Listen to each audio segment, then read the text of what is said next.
Hey everyone, welcome to a super exciting special Splinterlands town hall.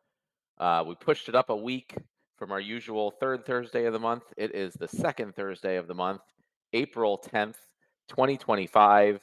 I don't think it should come as any surprise to to anyone here that we are going to be talking about Conclave Arcana. Um, the announcement post was dropped on Tuesday. There is a ton of stuff in there. We're going to have a bit of a different format from the typical town halls that we do. We are going to basically go through and talk about the entire announcement post, all the different pieces, all the different parts. Nate's going to be dropping some eye candy for each part as appropriate. Um, the rest of the team is going to be chiming in with their thoughts and ideas and opinions, excitement, whatever they want to contribute. We have Call Me Tim on. Um, he's gonna be here especially to give you some background and thoughts on the new abilities and the archons, the card stats, all that stuff, and the process behind all that. Um, and then, as always, we are going to have a question and answer session at the end. So please hold your questions. Toward the end, we'll put a message in Discord and YouTube and places that will open the Q&A portion. We'll get to those. So without further ado, I am going to pull up the post here on my screen. I don't know, Ron, if we're going to show that on the stream as well. I don't know. We'll see. Um, In any case, Conclave Arcana. It is the sixth card set uh, since Splinterlands launched almost 7 years ago. For those of you who don't know, at the end of May of this year, in about a month from now, it is going to be Splinterland's 7 year anniversary, which is just kind of insane. I mean, that's longer than pretty much anything in the blockchain crypto space has been around for. Like probably 90+% of projects are newer than that. Not just game projects, any project in this space. 7 years is a heck of a long time. Um, and we are on our beginning our sixth major core set in the game, Conclave Arcana, um, which is I'm not going to go through the whole lore. Nate, I'm sure, can jump in on that at some point. But as Praetoria's splinters struggle to rebuild, uh, Archmage Portia makes her move. So you guys can read a little bit more of that in the post, and I'm sure we're going to have a bunch of lore for all the different characters, especially the legendary ones when they're released. For those of you lore hounds out there, but this set is going to be similarly sized to the previous sets, like Rebellion and Chaos Legion. The exact breakdown of the cards is in the post. 24 common, 29 rare, 14 epic, 15 legendary, and then additional 9 legendary cards that are going to be airdropped to all of you via the conflict system. We'll get into that later. 6 of those are going to be legendary Archon cards, or previously known as summoner cards. We'll get to that also. That are going to be designed by the player community. The top 6 players in the pre-sale are going to get the chance to design those legendary cards. And there's all sorts of new stuff in the set. There's new abilities, there's new mechanics, there's new pack types, and new foils. So, first and foremost, we want to jump into the new. Instead of summoners, we are changing to archons. And Nate, feel free to jump in here at any point. But from my understanding of the lore and how it's evolved over the years, you, the players, are the summoners, um, not the cards themselves. So to make sure that is clear and makes sense, we have rebranded the summoner cards to archon cards. So you are the summoner. You summon your archon, who leads your team of unit cards into battle. You wanna add a little color on that, Nate? No, you described it perfectly. I think that, and for those of you who are wondering, like, why now? Why are we doing this now? Well, 7 years in, we're finally getting ready with Blaze. He's chomping at the bit. We're going to start some major marketing. We're going to spend some money. We're going to revamp the onboarding. So even though this town hall is all about Conclave, I mean, don't forget, in previous town halls we did mention campaign mode and new player experience we've been talking about a lot, and all the onboarding and how that synergizes with marketing efforts. So we did want to make sure that the new player experience on their first day made the most sense. And when we're doing the tutorials, we want it to make sense, not just narratively, but just, connect the mental dots in a way. And so being able to immerse them into this fantasy world and say, hey, you're the battle mage, you're the summoner, you're the person who's using these enchanted cards. You're not at a table playing a card game. You're not like, calling a buddy and he's doing all the work. He's the summoner. No, you are. You're the hero of this story.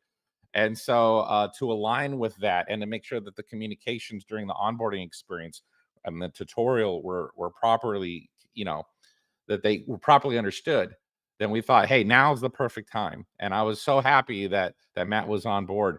And just to make sure that we can, from in the UI, express that here, I'll put this in the town hall chat. But essentially, Alfredo, our creative coordinator, who also is working on our vector and our frames and stuff, was able to accent the base of the card a little bit more prominently to indicate, hey, see that little triangular A symbol? That's an Archon card. Unit cards won't have that glowing runic symbol at the bottom, and then we're going to express that in the filters and so forth, so that it's very easy to tell. Oh, that I want to see my Archon cards, or I want to see my unit cards. So yep, there you go. Awesome. Yeah. So that, I mean, to be clear, that is just a name change. The cards themselves aren't changing how they work in the game, any of that. It's just how they're referred to, and nothing else. Um, but on top of that, the archons in Conclave Arcana are going to feature a new mechanic, um, which also, features into some of the new abilities. So, call me Tim if you want. Do you want to talk about the new mechanic and the abilities and how that all interacts? Yeah, sure. One of the big things for this set is we are bringing Bloodlines into the game. So obviously, all the cards have had Bloodlines up until now, but they haven't been part of the game mechanically. And so one of the big changes is bring the Bloodlines forward into the mechanics of the game. And we're doing that in a couple different ways, but one of the big ways is via the new Archons. So all the Archons have bloodline dominion over certain bloodlines that are, for example, elves or dwarves or gnomes, and they're, in addition to having kind of normal team benefits, regardless of the bloodline units that are summoned, they give special bonuses to the bloodlines that they have dominion over. So the dwarf summoner will have special benefits if you also play it with dwarves. In addition, it allows you to break summoning rules in a new way. So normally, single element summoners, you could summon from whatever element, dual elements, multiple elements. These summoners don't care about elements when it comes to their racial dominion. So the dwarf summoner will be able to summon dwarves no matter what element those dwarves are in. So that should really change up the game. Since a lot of most of the agency in the game is in the team selection, this is just another tool to give you more agency over how you pull your teams together. And I think it's going to add a lot of new dimensions to the game. Yeah, that's awesome. I'm always a big fan, especially of the new mechanics that have been introduced in the sets. Where there was tactics and rebellion, and I think this is really going to shake up the game, especially, as Call Me Tim mentioned, being able to summon those cards from the other elements is really going to change up what cards can be used where and how. And then, we talked about this in the past, but that's also going to apply to cards from previous sets. So there are elves and dwarves and different things, in Rebellion and all the previous sets. So those will get their bloodlines applied. It'll say elf or dwarf on the card, and then these new summoners will be able to summon those too. I think in the last town hall, we publicly announced the list of all the cards in all the previous sets that fell into those categories.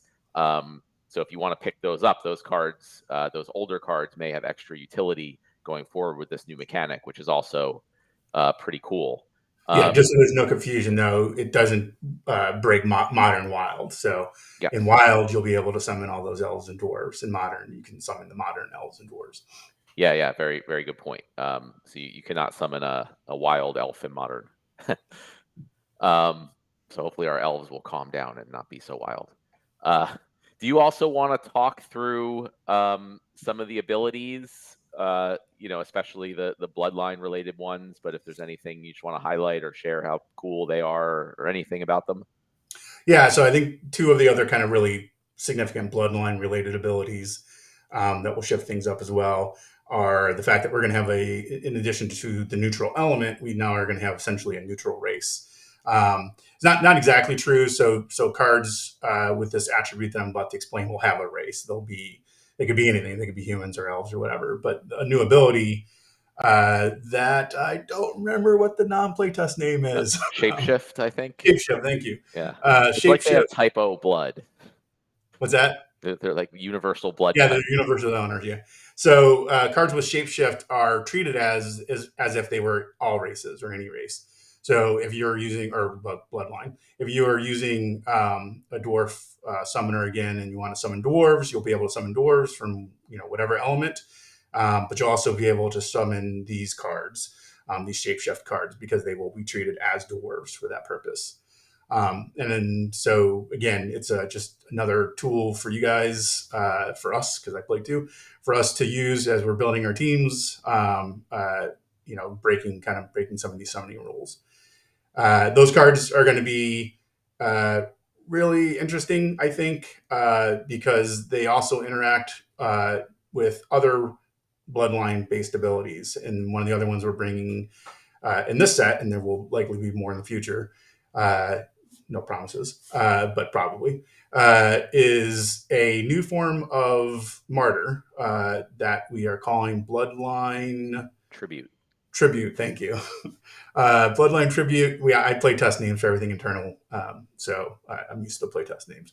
But Bloodline Tribute is a new type of martyr in that it interacts with bloodlines. It removes the adjacency requirement. So unlike martyr, where only the adjacent units get the benefit, in the tribute, all units that share the bloodline with the card with tribute. So if I had a tribute card with an elf on it, if that elf dies, all elves on your team will get some benefit. They'll at minimum get a benefit to their core stats, so health, armor, and speed. And then if they share a attack type, or one or more attack types with the tribute card, they will also get a power boost. So again, for elves and dwarves, it's just another bit of agency for team creation. But for these shapeshift cards in particular, they again are going to count as elves and dwarves for the purposes of getting those tributes. So I think those things combined will really, again, kind of really shift up the way team creation is going to be done in modern format to come. And the two promo cards that are part of the pre-sale both have shapeshift. Is that right? That's correct. Are there other cards that are planned to have shapeshift in this set, or is it just those two? I think there's one other core card, and then we'll see for what the conflicts may bring. Cool. So if you want the shapeshift cards, you're mostly going to have to get them by participating in the pre-sale. Since I know most people listening are very on the fence about whether they want to participate in the pre-sale or not, maybe that'll help push you over there to get the new shapeshift cards. Is there anything else you want to talk about or highlight with any of the new abilities? Anything that you particularly like or think is cool? I think they're all cool. I can't see the screen though, so if you want to call them off, and I can talk about them. So Okay. I mean, the first one is Pain Forge. But I think Pain Forge is going to be a real interesting mechanic, and it is kind of leaning into. So we started with the reward cards. We started experimenting with negative abilities, debilitations, something that has a downside, but generally allows for the card to have higher stats for its mana cost than it easily would. So some of the reward cards obviously leaned into that, so that a card with Incendiary. I can't remember if that's a non-playtest name. Again, I'm used to playtest names. But the ability that inflicts burning, right, allows you to have a card that has a much higher attack relative to its mana cost, for example. And I liked that mechanic, but I wanted to lean into it a little bit more in this set, and we did. So now there are cards and abilities that will synergize with this kind of debilitation. So there's, I think, Painforge is the ability that you get stat boosts when you take damage from effects like burning or poison, or from taking damage from an ally. And there are new mechanisms that will result in damage from allies. So, for example, Reckless is a new ability that when this unit attacks, it inflicts damage to adjacent units next to it. And if those units happen to have Painforge, then those units will take damage, but they'll get a benefit from it as well, and they'll get a power boost. I think this, combined with some other changes in the set, are going to really change up the duration of matches. I think we're going to find that matches are going to go a bit faster than they have in the past, because I think the damage potential is going to be higher, especially with abilities like Reckless and Painforge. And also, I think it opens up new strategy for these cards being useful in poison rule sets, or another new ability is a new rebirth ability called Resurgence. Thank you. I'll just jump in there with the Alpha. I'll give you Alpha for the look on the inside. So it's Phoenix during playtesting, but and thematically, I think that's evocative of what it does, but it may be too narrow. So I think the Resurgence name is better. But when this unit dies, it comes back and it inflicts damage, like a Phoenix being reborn, right? And if that damage infliction happens to hit, again, people with units with Reckless, then, or sorry, with Painforge, then they will again benefit. They will get a power boost. So it comes back.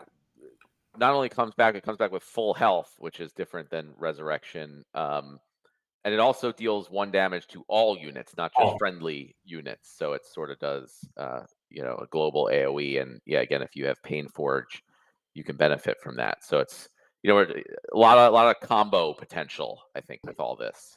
We are testing and tuning still some of these abilities. The full health, that may change.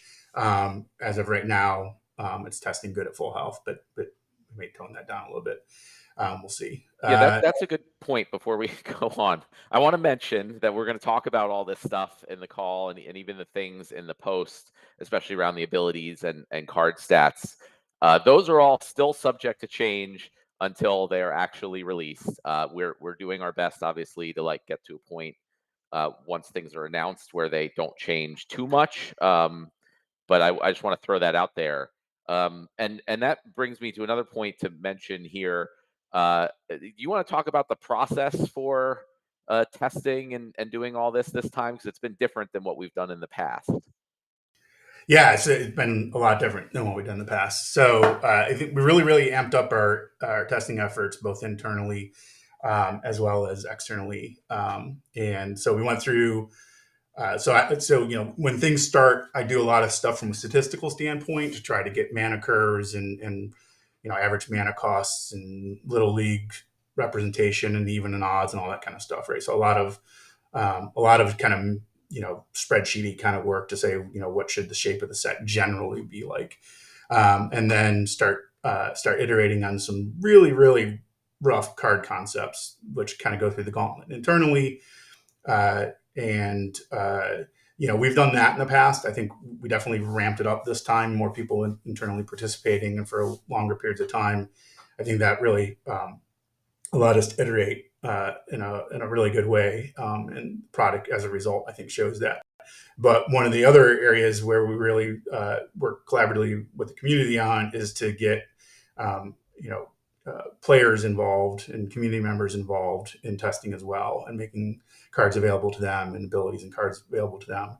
And those extra eyes and that extra perspective, I think, has brought a lot of value to again, refining the cards and getting them into the shape they are for release. So I'm really looking forward to it. I think this set has by far had the most eyes on it for the longest period of time. And I think it shows. I think the set looks really polished as a result. Yeah, thank you, because I wanted to highlight that. I mean, the team worked much harder than I've ever seen on playtesting these cards, and the back and forth and the discussions and the changes and everything. Got a little heated at times, and then bringing in the community, I think, was really important. It sounds like that's been going very well. It sounds like there's been some really good changes that have come out of that. So it's, not just for show. It's really actually been helpful in the set. And I want to highlight again that, like, this is your set, you being the community, which also includes us. But it's not like in the past before Rebellion, where the company puts out something and that's that. If, for those of you who may not remember, we made a proposal, I think back in October or so of last year, about what we planned to do at a high level. The DAO approved it, they funded it. And basically hired us to go build this. And so, bringing in the community members for testing is sort of like, you guys who hired us to build this, coming in and reviewing what we've done and helping to give your feedback and get it over the finish line. So, which is great. I mean, I love it. That's what we're here to build, something different than just company makes game and money flows from players to the company. This is a collaborative project where we're all part of it, and the company is really kind of just a contractor in a way for the community to build all this stuff. So it's just, I like to highlight that a lot, because I think it's one of the most exciting and different things that we're doing from even most of the Web3 and blockchain based games or projects out there. Cool. All right. So there was a couple more abilities we might want to highlight. I just wanted to put that in while I thought of it. Final Rest is a cool one. I think it's a cool one. It brings a little bit of control mechanisms to the game, and it's a little bit more of a controversial one, because some people really like control play style, some people don't. And I hearken it to Counterspell and Magic the Gathering. Counterspell's fundamental to the design of the game. The game really doesn't function without Counterspell being in the format. And everyone likes to play Counterspell, but no one likes to play against it. And I have a feeling Final Rest may fall into that category. And there are some. So let me talk about the ability first. So the ability is it shuts down death triggers, and it's a global effect. So if a unit with Final Rest is in the battle, both sides of the battle suffer the effects of that unit being in play, and that is that no death triggered abilities can fire while this card is in play. And those death triggered abilities are kind of some of the obvious ones, like Resurrection and Rebirth, and maybe some pretty obvious ones like Martyr and the new Tribute, and Redemption. But maybe some ones that aren't so obvious, like Scavenger and Trample. And I'm not even sure if I got the full list there. I think I hit on most of them, if not all of them. So this, I think, is going to bring extra, again, against more agency to team building. It's definitely going to make looking at your opponent's recent history more relevant than ever, because when do you want to play a card with this? Because it's going to turn off your team's abilities as well. So when do you want to make that trade-off? And you might want to do that when you see that your opponent is playing a heavy recursion, resurrection recursion deck, frequently in their battles or what have you. So I think it's going to be a really interesting ability. It's going to also bring extra utility to things that can target units, because you may want to take your opponent's Final Rest unit off the table. So Riskfuel's ability to taunt a unit could be really interesting in battles that have Final Rest, and we probably will look at doing more of that in the future as well. I also, definitely a lot of inside baseball here. This is all still very much so in progress to finalize details, but I am also looking for ways to make sure that final rest doesn't become a hard lock. So there's going to be mechanisms that allow you to get around this lock, and we'll talk about more of those in the future. But those will be coming as well. Yeah, cool. I mean, that's generally the idea is, we're going to implement these things. We're going to play test them as much as possible internally and with the community. We'll never know really how things are going to go until they're out in the wild for a good period of time. But it's one of the cool things about Splinterlands is if things, we feel like they're too good or they're not good enough or whatever it is, there's a lot of stuff we can do other than just like going and changing card stats, which we haven't done since the very, very early days. So there'll be, new cards that will be coming out that can have new abilities or things to counter or make up for things. We can have new rule sets. We can whatever. So yeah, we'll see how these things go, and along with community feedback, see what, if anything, needs to be addressed. The last one I don't think we talked about was Relentless Strike, which is not, I guess, as game changing as some of the other ones. But if you just want to mention what it is, or I think it's going to be bigger than people might think. okay, maybe I'm wrong but there. the one that people that I think will have a smaller effect depending on how the meta evolves, that we didn't talk about either, is Reveal. So I think Reveal. Oh, sorry. Yes, Reveal is cool, and I missed that. So Reveal is a counter camouflage strategy. So a unit with Reveal, at the start of its turn, it will reveal a camouflage unit on the opposing team. And once a unit has been revealed, it will get that reveal condition. And once it's been revealed, it can now be targeted as normal. So if you're playing a sneak team and you can't hit that back unit because it's camouflaged, throw a unit with Reveal on your team, and then that card is going to become vulnerable now on your opponent's team. So I think that's that could have a small or large gameplay effect on the meta, depending on how heavily camouflage is represented in the meta. But there will be, I think, reasons to want these cards, like possible rule sets where units are camouflaged, and a card like card Reveal might be really useful in that situation.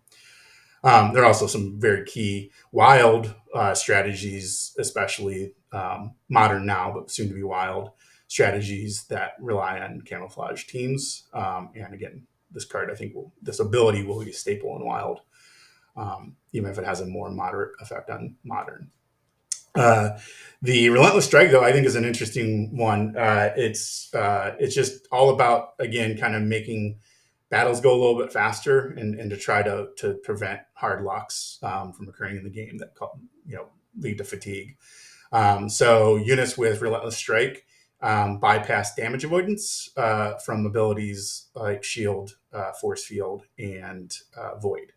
So a unit with Relentless Strike will do normal damage against units that have those abilities, which again should increase the damage output and speed battles along when you choose to use these units. And we are still play testing internally to finalize. This is not what's, I think, been put in the community post or in this announcement, but it may also do extra damage. We're still testing whether the extra damage is balanced or not. Yeah, and that's a similar mechanic. I think there's like League of Legends. I think they call it true damage. It's a similar thing. So it'll be cool to see how that, I guess, literally amps up the damage on certain cards. So yeah, I think that we've covered all of them. So those are the new abilities. Again, the disclaimer that things may change a bit before the final cards are released, but stay tuned. And Chris, do you want to talk about what players can expect as far as seeing card stats be released? Yeah, just waiting on creative to finish some things and for us to finalize those stats. But I already have about 30 people who want to share the cards, and that's where we'll start. We'll go ahead and start releasing that individually. I'll be sending out cards to the people who signed up, and they'll be revealing the cards over the next few weeks as soon as we get those. I'm thinking around the 18th we should have those, and then we'll start the game plan and lock in dates and start rolling that out to get people excited. Also, we'll be making some highlight videos so you can see the promo cards in action. I think that'll be really fun to help create some FOMO and get people to get them before they're gone. Yeah, nice. And I love. I think we started this last set with Rebellion, but the whole idea of the players, the streamers, and influencers within our community signing up to be able to be the ones to reveal those cards is awesome. So thank you to everyone who signed up. You should be getting your cards pretty soon, and then the community can start to see all the reveals happening, um, which Yeah, is awesome. one thing I'd like to add too is the community did helped a lot with the test of this set. So I just want to thank them.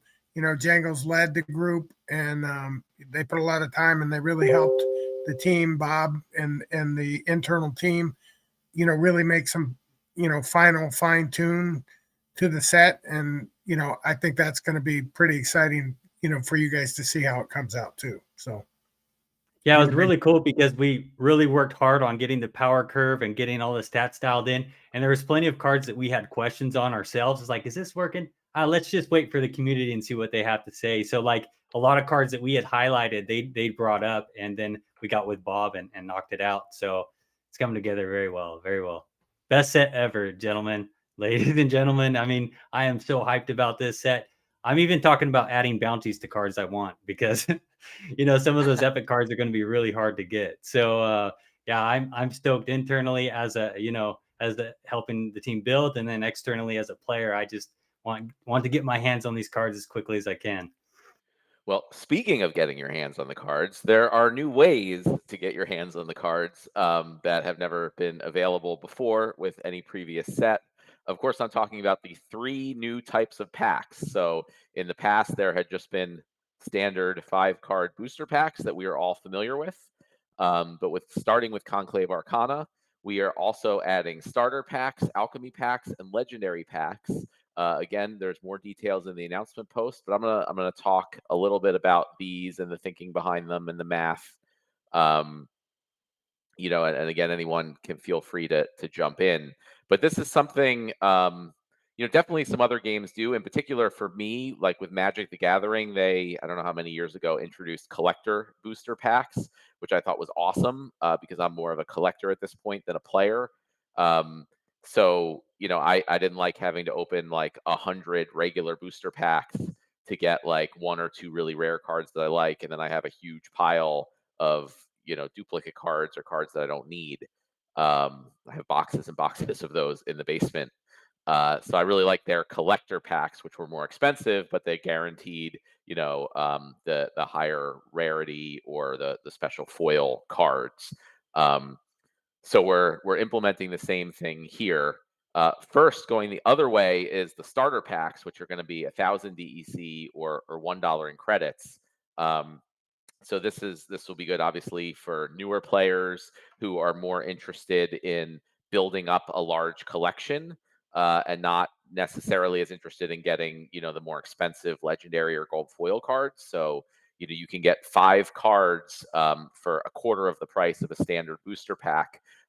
It's just that you won't be able to get epic, legendary, or any special foil cards. So those will be given out with the purchase of a spell book. And they'll probably be able to be used a lot for giveaways and promotions. Those will have no limit also. So even if the rest of the set sells out, new players or existing players will still be able to buy those starter packs to ensure that there's always a cheap and accessible way for players to acquire cards in the newest set. But obviously, if you want the more rare special cards, as I'm sure most people listening do, you'll have to jump into the other pack types. So there's going to be the same standard pack for 4,000 DEC or $4 in credits. That's going to work exactly the same as the standard booster packs for all our other historical sets. Same odds of everything. But then there's going to be alchemy packs for 12,000 DEC or $12 in credits that will have a guaranteed gold foil card. So again, this is for people like me who want to collect specifically gold foil cards. In the past, I've bought a ton of, a lot more packs of other sets than I really necessarily needed. And I have a bunch of extra copies of the regular foil cards because I was trying to get more and more of the gold foil cards. So here's a way that I can spend more per pack, and just focus on the gold foil cards. And some people have commented on, oh, if we have these starter packs that are cheaper but still give 5 cards, are there going to be extra common and rare cards? It's sort of, we'll see if it's hopefully balanced by the fact that people who are buying alchemy or legendary packs are getting fewer common and rare cards for the price, because they're focusing on the more rare cards. And so the alchemy packs will increase your chances of getting better foil cards, not just gold foil cards. We'll get to that in a little bit. So for people who want to focus on gold foil, the alchemy packs are the price point was specifically designed to be a good deal. You will get more gold foil cards per dollar spent buying alchemy packs than you would with booster packs, or the standard packs. So if you want to go for gold cards, that's the best way, the best cost effective way to do it.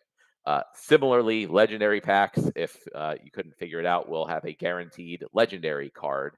Those are going to be 24,000 DEC or $24 in credits. And again, everything else is the same, except there will be one guaranteed legendary card. And the same with the alchemy packs. Like the way it's going to work is, a legendary card will be picked first, and then the other 4 cards will be generated in the exact same way as with a normal standard pack. So you can still use potions for the other 4 cards. You could still get additional legendary cards. You can still get both the guaranteed card and the other cards in the legendary pack could be gold foil. In the alchemy packs, the cards could still be legendary. So obviously in legendary packs, you're going to have a much higher chance of getting gold foil legendaries, and same with the alchemy packs. Even though the legendary chance is the same, you'll have a higher chance of getting gold foils, so higher chance of getting gold foil legendaries. And the legendary packs were also priced in a way where you will get more legendary cards per dollar spent than you would have if you just bought the standard packs. Personally, I'm still deciding my breakdown of what I want to buy. I'm probably gonna go some of everything, but probably start with the legendary packs, and kind of see what I get there, and then go switch to the alchemy packs to kind of complete my gold foil collection, which I would like to do, and try for the other new foils that we'll get to in a bit. And then maybe if I haven't got to max level regular versions of the cards, or I need more for land or for more likely for survival mode, then maybe go back to the standard packs. But that's just throwing out my thought process. But as I've mentioned, I think on X, with all the new stuff coming in with this set, I'm planning to spend at least more than double what I've ever spent on another individual set that we've released. So, using that as like anecdotal evidence, I'm really excited for how this is going to do, and how it's going to do means how it's going to do for you, the players, the SPS token holders, because all the money spent, all these where it shows the DEC or the dollars and credits, like all that goes directly to the DAO. The company gets a 50% cut. But again, just highlighting the difference in the cool thing that we're doing here, where you guys own this set. So the better it does, it's not like, oh, this company is taking all of our money. It all goes to the token holders, to the DAO. You guys decide what you want to do with it. Yeah, I wanted to comment on, like, a lot of people have asked me, like, oh, the $24 pack's not a good deal, or the alchemy packs aren't a good deal. And my answer is pretty simple. Like, all the packs are a good deal. Like, when you see how we structured this, like, if you buy a $4 pack, it's an unbelievable deal. What you're getting, it's the best value that we've ever given. If you want to be a gold foil, if you have a gold foil deck, then the way it's structured is this is good for you to be able to build your gold foil deck a little quicker and it's something that you would prefer, but that maybe somebody else who doesn't play gold foils would rather do the $4 pack. So the way to look at it isn't like there's one way that's the best and the other ways aren't as good. No, they're all good depending on what you value, right? If you value legendaries, for instance, and for instance, let's say you want to get the legendary black foils and you really want to take a chance, you're probably going to want to buy the $24 packs because that will be the best odds of getting a legendary black foil, just simply because you get more legendaries in a pack. So the point is the way it's put together is fair in the sense that whatever you value as a player is what we're providing, right? And so there is no one answer as to what's the right way. The right way is whatever's best for you. So I just want to make that point because I think that's a pretty valuable thing for everybody to understand. If you just want to take a shot at getting a multi-$1,000 card, a $5,000 or a $10,000 card, and you just got $4 in your pocket, you got a chance. That's the point. So it's not all one way is the best way. There's many different ways.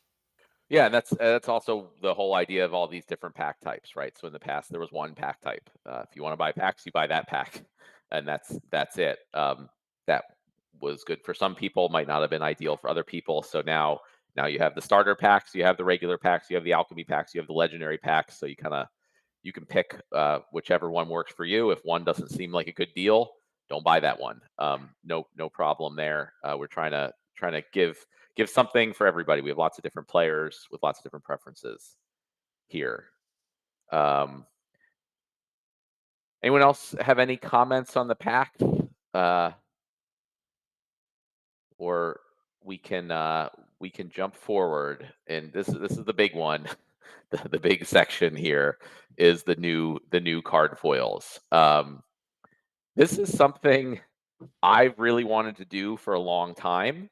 And I was sort of, I guess, kind of scared because the system was built in such a way where it did not allow for multiple foils. It was just kind of a gold or not gold. It didn't allow for more options. But now that I'm not doing the development work, I haven't been for a while, we put it to the team, specifically to Investigator, who's on the call. And there was definitely hesitation. And then I feel like very shortly afterwards, it was like, oh yeah, we did it and it's live.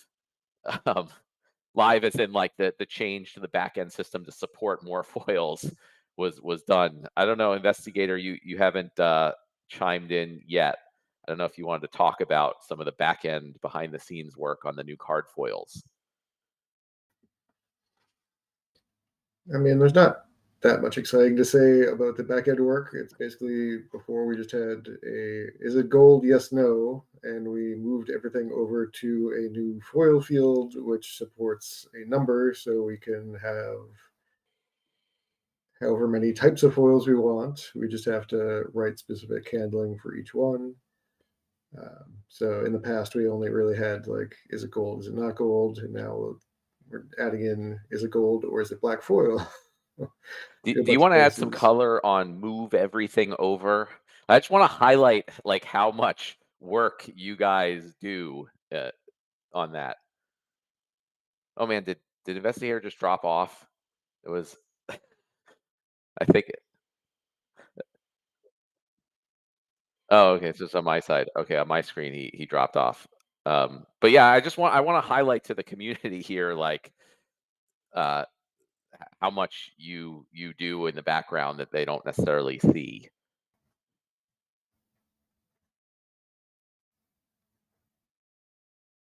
Yeah, I see him. Are you there, Investi? Yeah. Yeah. Wi-Fi can't handle running both Discord and streaming at the same time. Sorry, what was the question?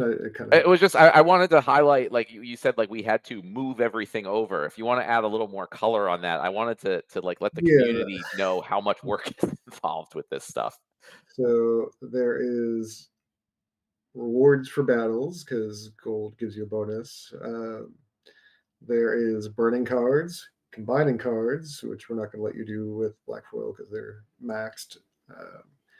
There is production on land, the collection power bonus for cards. Everywhere there's a filter, so in the market, in your collection, in Team Create, there's most of the game has handling for the foil type of the card, so it was a lot of places we had to change to really support this. Yeah. So when he says we had to, move everything over, it's like almost literally everything. It's like most every place in the game in some way handles card foils. And yeah, it was surprisingly quick, and also again with like seemingly no issues, that all that was done so we could get this in for the set. So obviously everyone is aware that the new foil type is going to be black foil cards. These are going to be even rarer than gold foil cards. They are going to have, additional benefits in the game. They're going to have a 20% reward bonus in battles versus 10% for gold cards, half the cooldown of gold cards in survival mode, 5 times the burn value, collection power, and conflicts contribution of gold foils. And keep in mind that the black foils are going to be max by default.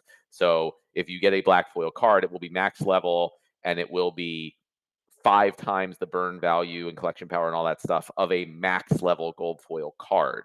So if you pull one of the, and again, you can buy a $4 pack, you can get one of these. The odds are going to be 1 in 4,000 cards without potion use will be a black foil, but you could get one in 4,000 DEC pack. And it's just obviously a huge value. They're going to be very, very rare, especially compared to gold foils, the previous rare cards in the game. So if that wasn't exciting enough, the team, and this was something I did not push for. I was like, wow, we got a new foil card. That's awesome. Let's do it. Let's make sure we can get it in.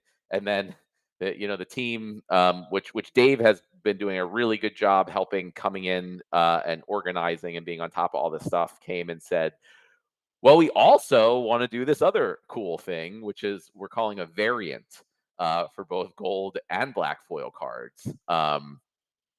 So the variant is called Arcane. So not only will you be able to get gold foil and now black foil cards, you will also be able to get arcane variants of those cards. The arcane variants are going to be the same as a gold foil or a black foil, respectively, for all the other things in the game, except that there's going to be a fixed amount of them. And so they'll have the mint numbers of like 1 of X, just like Heloise the Hollow. I should mention the black foil cards will have mint numbers on them, but we don't know, since it's random chance, we don't know how many exactly there's going to be of each card. So you'll see if you have mint number 1 or 2 or 3, etc. But you won't know how many in total there will be until all the packs are opened. But for the arcane cards, there is going to be a specific number pre-printed of each card. You will also be able to get them in packs. So you'll be able to see, I got, some of them, the legendary black foil arcane cards, there is only going to be 1 of each legendary. That's it. If you get that, it will be a 1 of 1, completely unique card in the game. I think the only other card that exists for is the gold foil Mighty Dricken, if I'm not mistaken. And then the other rarities will have more, but not very many more. The numbers are in the post. But the biggest thing, before I get into more talking about this, I'm sure you guys probably are like, where's the eye candy? Nate's been kind of quiet. So I don't know. Is this the time? Are you ready, Nate? Hey, one thing I'd like to add real quick on those foils. So what we do with the black foils, they're sequential. So the first one to pull the black foil of a certain card will be mint number 1, and it'll keep on going down the line. But the arcanes are in a pool. So you can be the first one to pull one, but it might be mint number 13, right? And then 5 months down the road, somebody can pull a mint number 1. So we created it in a way that, they're exciting throughout the whole sale if people are collecting low mints. So yeah, I'll definitely. I wanted to let Nate do his thing here, because if I was the community, I would be dying to see this. And then I do want to talk about what you were just saying about how the actual arcanes will be distributed in packs. All right, Nate, take it away. I just want to say before Nate goes, I keep interrupting and I apologize that I was blown away by what Creative put together, like literally at the last minute for this. So, Nate, you and your team like really stepping up. I'm really excited also for like the marketing campaign because you guys are putting together most of the stuff for that. And it's just really like blown away by all this. No, appreciate it. And I'm very proud of what the creative team has been able to accomplish. Something that, given the timelines and given the full scope of everything that we're trying to do, it just wouldn't be possible at all if they weren't as passionate as they are. And luckily we could say the same thing about every team member. And what's great is a lot of the community. I mean, we're just everyone seems so passionate and so alive and so raring to go for this next set that it makes it a lot easier when everyone is that excited. So when it comes to I'm talking to the man in the cloud right now. So Ron, if you think now's a good time to transition from the blog post over to creative images, then I don't know. I'll give you a few. Yeah. I'm thinking now would be a good time to make that transition. And then for those of you guys, and I have the a little clip that I dropped in a Discord that I'm going to click enter on. So Ron, you don't have to worry about that.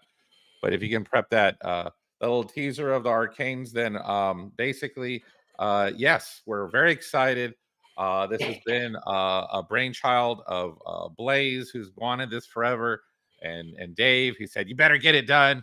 And we're like, "Okay, we're gonna get it done."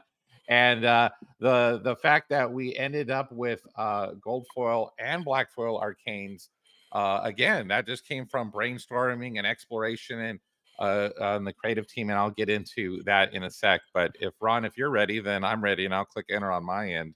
So for those of you, okay, those are you in Discord, and you're not watching on Twitch or YouTube. It might take a few minutes for Discord to make that viewable, but in the meantime, I'll let Ron play it for everyone else.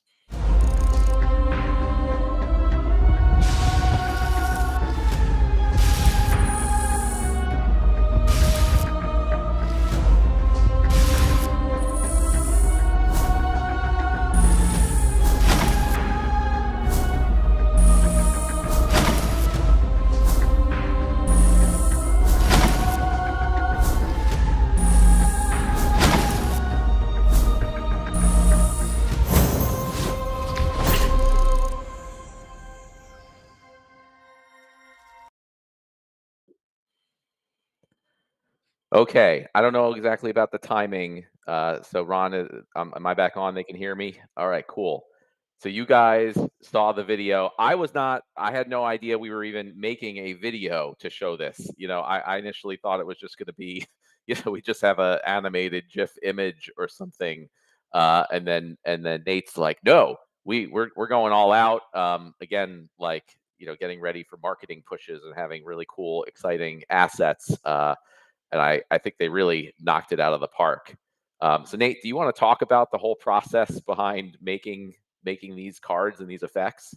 Oh, absolutely. So, um, when we were approached by Blaze and Dave, I felt like I was in a dark alley, and they were the mafia come to break my kneecaps, and they were like, "Hey, how do we make this happen? What are we gonna do?" And I'm thinking, "Oh my gosh, Conclave launches around the corner. I don't know."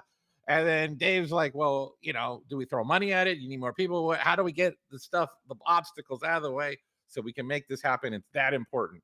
And now that dust settles, I mean, I gotta agree. It's like the way the community's reacted, the support we've gotten, the internal excitement. I'm looking at these and I'm inducing FOMO upon myself. Um, and I think part of the reason that is because we didn't tackle this in the typical way. We didn't approach this from the perspective of, oh, let's just make a holographic card or make it do this. No, we wanted it done the Splinterlands way. And when I say the Splinterlands way, creative is always interested in making sure, and that goes hand in hand with what we announced a little bit earlier in this town hall. The transition from, oh, I'm using a summoner card to, no, I'm doing the summoning. I'm a battle mage, and we wanted that experience to play into this new foil type. So when you look at the animations and you look at what makes these cards chaseable and desirable and valuable, it's because we wanted to make them feel like enchanted cards. We wanted to make it so that it wasn't the typical standard card game that just added a little flair and called it a day and say, there you go, there's your special card. No, it was important and creative that we made it exciting in the sense that when you looked at the shimmer on a gold foil arcane, it felt like, whoa, did I just see some magical arcane runes flash across the card, making you feel like I just pulled this out of my satchel right before I go in the arena, and there's something cool about the enchantments that this card's imbued with. And then when you see the power up effect of the black foil arcane, and you feel that you can almost mentally imagine the hum of energy, the power that is being evoked or triggered or activated as you hold this battle card up in the air and getting ready to summon the manifestations out of it. I think that it really that's what we wanted to accomplish more so than anything else. Isn't just a little ooh wow sexy sizzle, but how can we make this narratively immersive? And I'm so pleased with not just the animations. I mean, if you look at the black foil design itself, Alfredo, our creative coordinator, did such an amazing job. We were approached initially with, well, should we add a platinum foil? Should we add diamond? Should we add prismatic? We had all these ideas, right? Creative looked at that and said, well, okay, how do we make platinum look better than the gold? Because it might look silver, right? Or if we look at diamond, that's a possibility, but maybe that's too flashy. If you look at the untamed cards, you're like, whoa, now it's distracting from the artwork and everything else, and maybe it's too much. What we ended up going with is the refined sense that like if you guys have credit cards, then typically credit card companies, you think the black card is essentially, if you go Google what's the best credit cards you could get, they're all black. They're all black credit cards. There's that sense of refinement, of prestige, a VIP experience. So we said, all right, that's something we could take subconsciously, that a lot of people attribute a sense of top tier refinement to a black card. Then let's roll with that. And when we did that, I mean, you think of dark energy crystals, you think of some of the mythology of Splinterlands, and it's easy to connect those dots and say, wow, dark energy crystals, that's the store of value in Splinterlands, right? So and the sense of dark energy and land and all kinds of other things. Well, how can we inject that into this new foil type? And so I think, yeah, the creative team knocked it out of the park, in my opinion. I think that that sense of refinement is not only found in the black foils, but when you look at the backgrounds behind the characters, we changed that.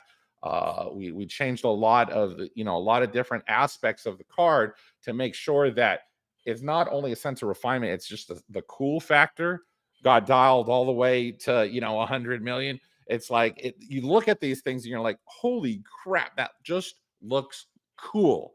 And I think that sense of coolness could not have been achieved with any other type of color, or as we approached how this should look, because the black foil not only looks cool, like really awesome, but it supports the rest of the card. It makes the rest of the card look cool too, whether it's the stats and the abilities and making them pop, or whether it's the character art, or whether it's fill in the blank.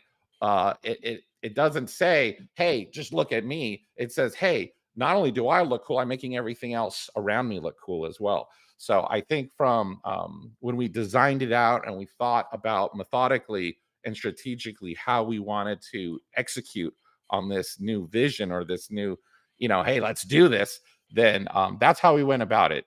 Nothing about this was done like, let's just throw something together. It was, what you're seeing is an act of love and nurtured design. So, well, I'll put it that way. And then for those of you who want to see a little bit more, first of all, post disclaimer to that video, you saw a lot of the Archon cards you saw flashing across the screen at the end. Half of those stats and abilities might change. So really the point of the clip is to showcase the animation effects. And if you're like, whoa, it went so fast, I missed it, then I have some animated GIFs I could throw into the town hall chat, which you guys can take and save and share on social media or do whatever you want to do. But I want to, get that in. Hey, a lot of the stats, don't pay attention necessarily to the stats. Half of those cards might change. And the reason they're changing, as Dave already pointed out earlier, or maybe Blaze as well, is that that's a good thing. That's due to the player testing and the feedback and changing those stats to make a better set and better cards and better strategy and gameplay. So yeah, that's all good stuff. For the animated GIFs, is it GIFs or GIFs? I don't know. Either way. It's an ongoing debate. Yeah. So let's see. Here is I'm just gonna throw them in willy-nilly. Here, I'm gonna start off with the promo cards. Those are neutral. So the black foil arcane animation will be, because it's neutral, have the gray or whitish runes. But then as we get into other ones, then you can see the color change. But here is gold foil arcane. So you see the little shimmer across there for the promo card.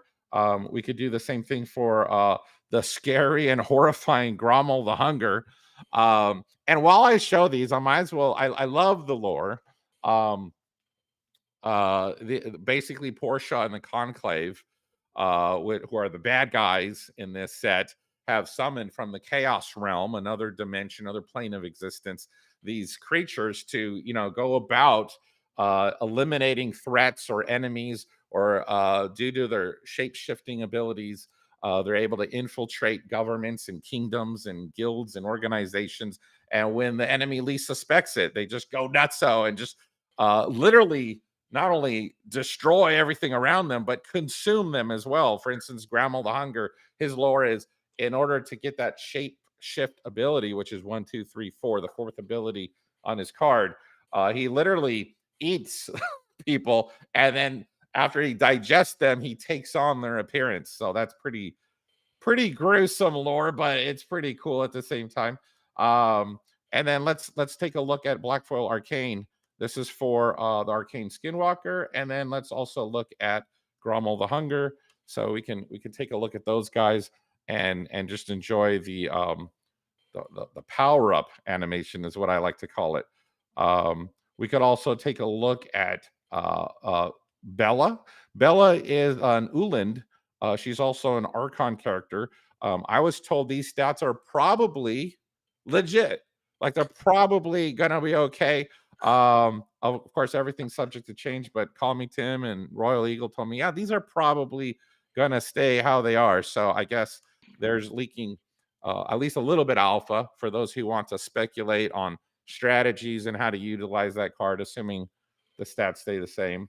And then here is Bella with the Black Foil Arcane. So you'll notice that unlike the promo cards, her background and her power up effect reflect life energy, life runes. So they got that little yellow shimmer to them.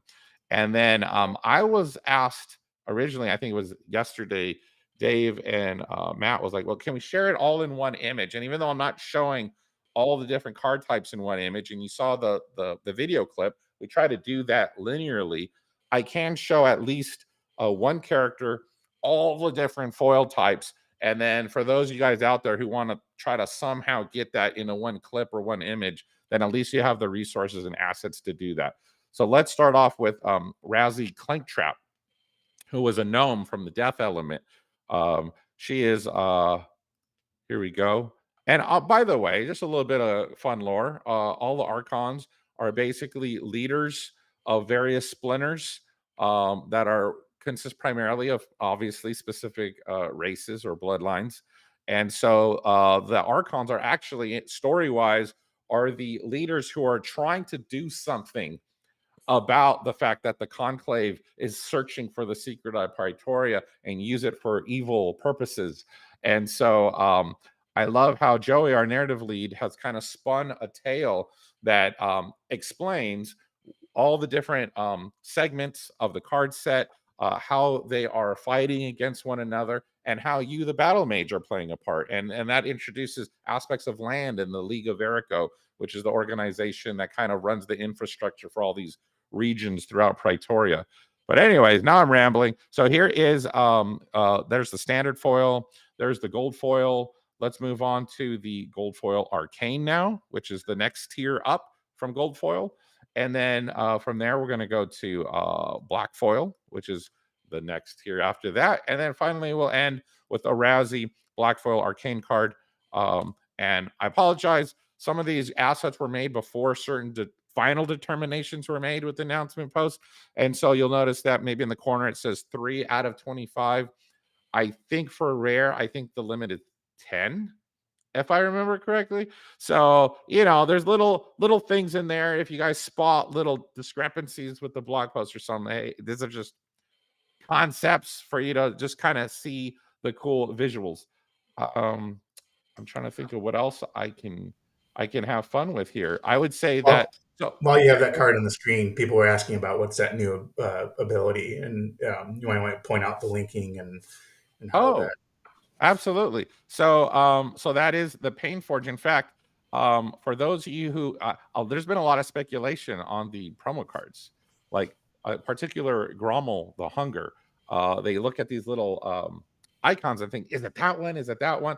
So I mean, we could put that to rest, particularly since about half of the ability graphics have now been finalized.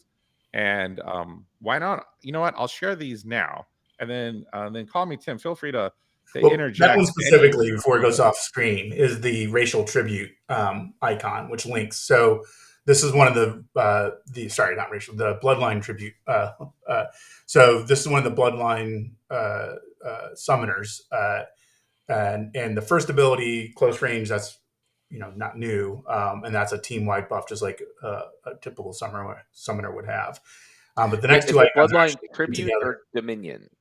Dominion, sorry. I'm so used to the playtest names. I apologize. So, Bloodline Dominion, those two icons there, the two new ones are linked, and what they're intended to indicate is that, as you notice in the underneath the name of the card, there's the bloodline of this card. So this card is also a gnome, and that icon next to it is reflected in that Dominion icon as well. And what that shows is that when Razzie summons gnomes, in addition to getting close range, as all units would, they also get Painforge. Yes. And speaking of Painforge, let me find it. For those of you who want the assets, here is what here's the ability icon by itself with transparent background. For those of you guys who want to, go stream with that and talk about it, there's a graphic. And then a few other ones that we have ready as well is Call Me Tim was talking about this ability, Final Rest. So there is the Final Rest ability. And then for those of you speculating about Grommel, here is obviously you guys figured this one out already, the shapeshift ability. So that one was pretty clear and obvious. What you guys, maybe some of you guys figured out and some of you did not, is what is that other ability on the promo card, and that is Relentless Strike, which is this magical piercing sword that seems to be more powerful than other blades, or the strength is going deep and going more effective than maybe other blades where you just slash and get the tip in. This thing's like freaking Excalibur going into freaking stone. So that is the graphic for Relentless Strike. So there you go. For those of you guys who were speculating about some of these abilities and what's on the card and things of that nature, then you got that. Trying to think what else we could talk. While I have this, well, first of all, is there anything else anyone else wanted to talk about before I continue on with more eye candy? I think in the interest of time, we got a whole lot of stuff still in the post to go through. So yeah, right. show us what you got, Nate, because I think I'm going to just throw it all out there just because Ron said it's a lot easier to just do it all at once rather than try to have the blog post up and then take it down and show an image and then put the blog post back up. So let's see, for Conclave pre-sale, obviously this is out of order, but all the elements are there. I wanted to show what HTT, or in other words Tyler, is preparing for the pre-sale leaderboard. You can kind of get a preview and whet your appetite for what that's going to be like once that goes live. And you see the different titles and the different rewards on the right hand side. You see the little badges on the left hand side indicating where you're at in the leaderboard. So similar to Rebellion with a little bit of stylistic tweaks. What else can I share? Actually, anything else I share, I better hold off because it's yeah, I'm gonna follow your lead, Matt, on the other stuff, which is related to kind of what we talked about this morning at the first meeting. So unless you want me to share that stuff now. Well, yeah, let me transition into that. So Ron, you can keep up the creative stuff. I'll talk about it a little, and then Nate, you can show stuff as I talk, maybe. Yeah, sure. Does that sound good? Okay, because the next thing I was going to talk about is how you get these new black foil and the arcane variant cards. So, and I think what you're talking about is relevant to that. Yeah. Assuming I can remember what happened all the way back this morning. So yeah, so the black foil cards will be in packs, just like gold foil cards are. The odds of getting them in each different type of pack are listed in the post. In standard packs, there's a 1 in 4,000 chance that any card will be black foil. There is a 1 in 800 chance in legendary packs that a card will be black foil, and a 1 in 400 chance in alchemist packs that a card will be black foil. And obviously starter packs can't get any black foil or any foil cards. A bunch of people have asked why alchemist packs have a higher chance of getting black foil than legendary packs, and that's because that's what alchemist packs are for. That's what they're about. Is they have a higher chance of getting the foil cards. So if legendary packs had a higher chance of getting black foil than alchemist packs, then what would be the point of buying alchemist packs? So if you want gold foil, if you also want black foil, alchemist packs are going to be your best bet. The legendary packs do still have a much better chance than the standard packs, considering how expensive they are. And they have a much higher chance of getting legendary cards. So if they have a better chance of getting a legendary black foil. And internally, there's some discussion about, well, do I want this? Do I want that? It's kind of hard to figure out or whatever. And that's kind of the point. There are a bunch of different options. It's not like one pack is the best and you should always buy that. And we set it up that way on purpose, depending upon what you're trying to go after. I mentioned earlier that I'm planning, probably to split up amongst the packs with heavily on alchemist and legendary, because I'm more of a collector for that reason. But that being said, if you would like to increase your chances of receiving a black foil card in any type of pack other than starter packs, we are planning to introduce a new potion, a black foil potion. I think I can announce that the plan is to call it a midnight potion, not actually a black foil potion. Yeah. And this is going to be the first asset, tradable, sellable asset. So all the previous potions, the alchemy and the legendary potions, are not tradable, but the new midnight potions are planned to be tradable. You'll be able to sell them on the market in game and all that stuff if you want. They are going to be created exclusively via land resources. So we are not going to get into the exact details at this time. That's still being figured out. What we mentioned this morning is we had our land meeting with Cryptomancer. But the idea is you are going to be able to use your research for the first time in land to be able to build a new work site that will be able to produce with some steps these new midnight potions. So you'll need to spend research, and then you will also need to provide all of the other resources, the grain, wood, stone, and iron, into the work site to ultimately produce these potions, which you can then use if you choose when you open packs to double your chances of getting a black foil card. Or you could sell those potions to other people who maybe don't have land in order to produce them. And we're going to add them to the potion shop where players can purchase them with DEC or credits. But behind the scenes, it's just going to purchase them from players off the non-card market when people do that. So this is the first real use case of land in the rest of the game. It's going to serve as sort of a blueprint in a way for how we can do other resources in the game like this. We've talked about doing it for conflicts, which we're going to talk about a little later on in this town hall.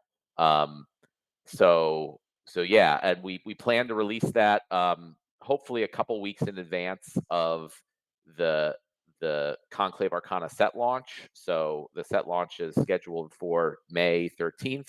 So a couple weeks before that, we hope to have the new Midnight Potion crafting mechanics live. So Cryptomancer is working as quickly as he can on that, along with the rest of the team. So it'll give players a couple weeks to start crafting those potions so that on day one, when Conclave Arcana launches and you can open those packs, you will have the potions ready to go. And you won't have to wait, and then you'll be able to continue to produce them and use them or sell them to other players throughout the life of the set. So that one, again, really excited about just being able to integrate more parts of the game into one cohesive whole. Yeah, I just want to again thank the team for trying to get all of this in a very short time frame. So Nate, I think you were alluding to the fact that you maybe have a few things to show around Oh, what I yeah, just yeah. talked about. Everything's subject to change, of course. Something you didn't bring up, Matt, which I don't know if you want to or not, the idea of permits. Yeah, sure. We could talk about that. So the idea is you'll spend your research to get these permits in order to be able to build the new work site and produce these potions, and those will also be a tradable resource. So if you want, you could just if you have a lot of research, you can get a bunch of permits and then sell them to other people. If you don't do any research, you could buy permits to be able to build the work site to craft these new things. But yeah, that's the concept. So Nate, sounds like Yeah. you might have. Oh, yeah. The Something to only reason show? I asked is because, yeah, I had an image of a permit. So, I permit you to share the permit. all right. So here's an image of the concept for permits, which you'll see in the UI in the game.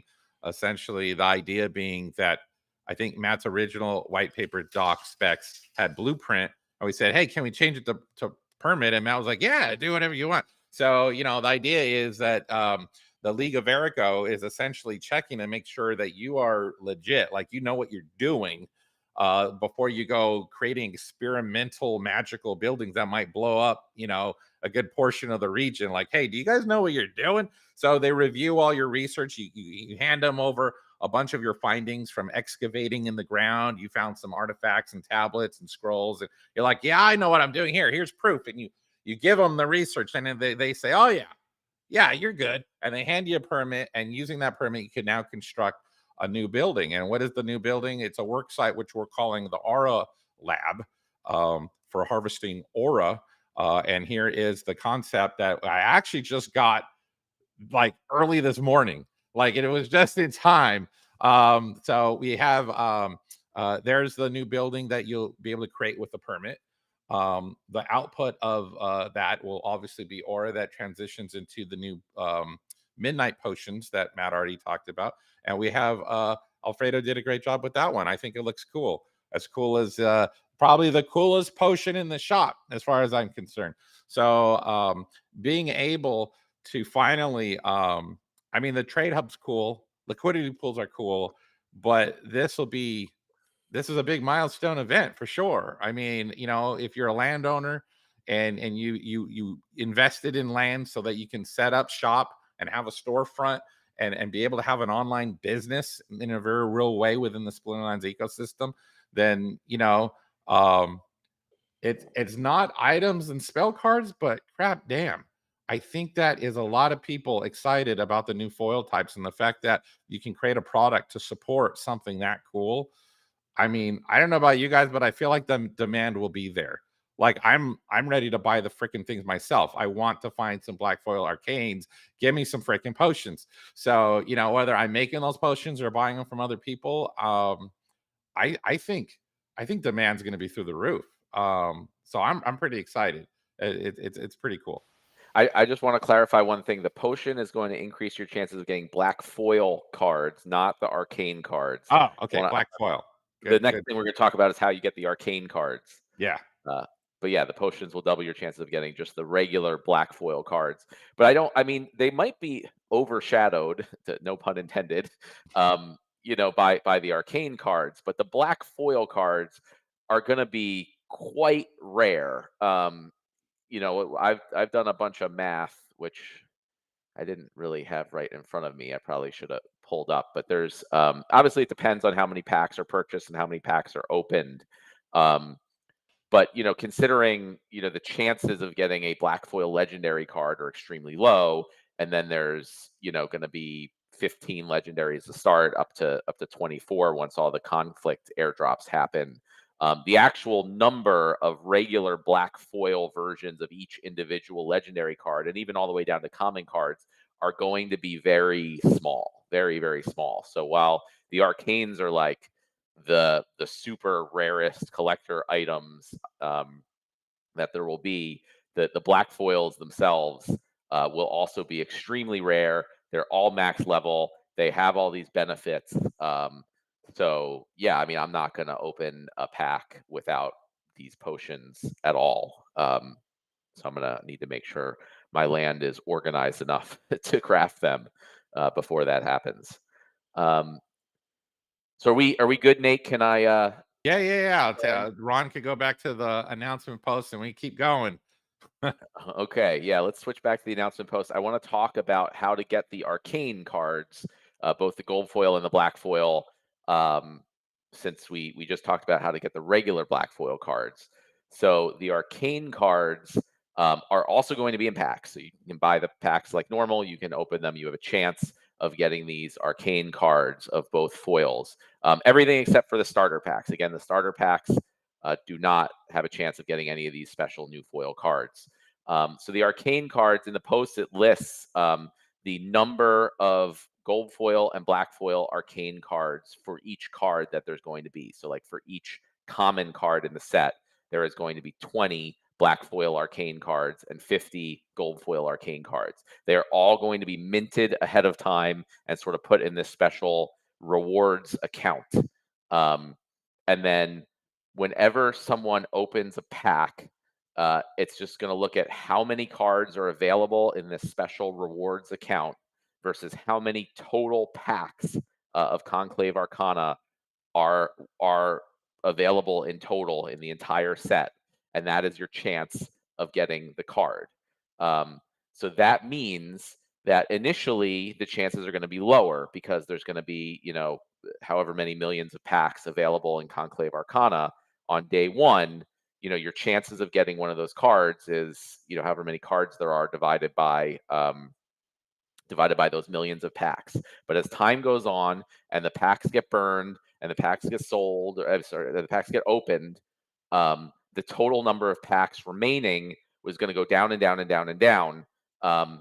And so the denominator is going to get smaller. So as the set goes on over time, the chances of getting these cards are going to increase. And you'll be able to see how many of the cards have been given out, how many are still available. You'll be able to look at that account's collection and see exactly which cards are available.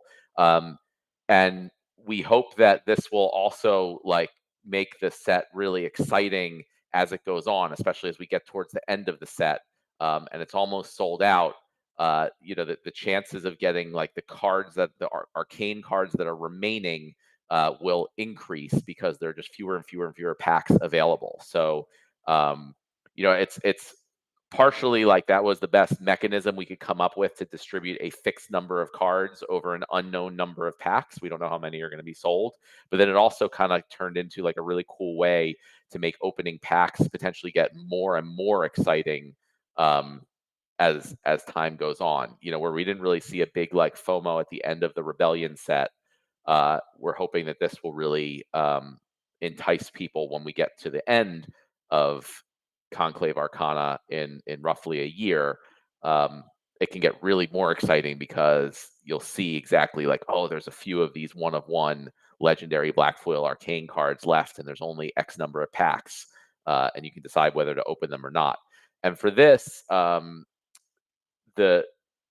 the standard booster packs will have a regular 1x chance of getting the cards, but the Alchemist packs and the Legendary packs will have a 3x and 6x chance, respectively. So, like, opening an Alchemist packs will be worth sort of 3 standard packs because they cost 3 times the amount, and Legendary packs will be worth 6x because they cost 6 times the amount of a standard pack. And in this case, again, it's different than the regular black foils where the Alchemist packs had a better chance.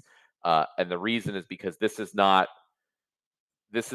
like done through the regular mechanism. This is just a straight up, you paid X dollars for a pack, and it has, 1 out of the total number of packs chance of getting each one of these cards. So based on the math and how this all worked, it's just a straight, like, if you spend 3 times more money, you have the 3 times chance of getting one of these cards from the pool. So again, this is all part of what can factor into what kind of packs you want to purchase, when you want to open them, and what you want to do. But again, these are the super rare collector's items. They don't have any additional benefits. So if you get a gold foil arcane, it has the same benefits in game as a regular gold foil. Same with the black foil arcane.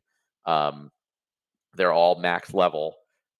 But they're super rare collector's items, and obviously you can show off by having the cool animated cards in your collection and in battles.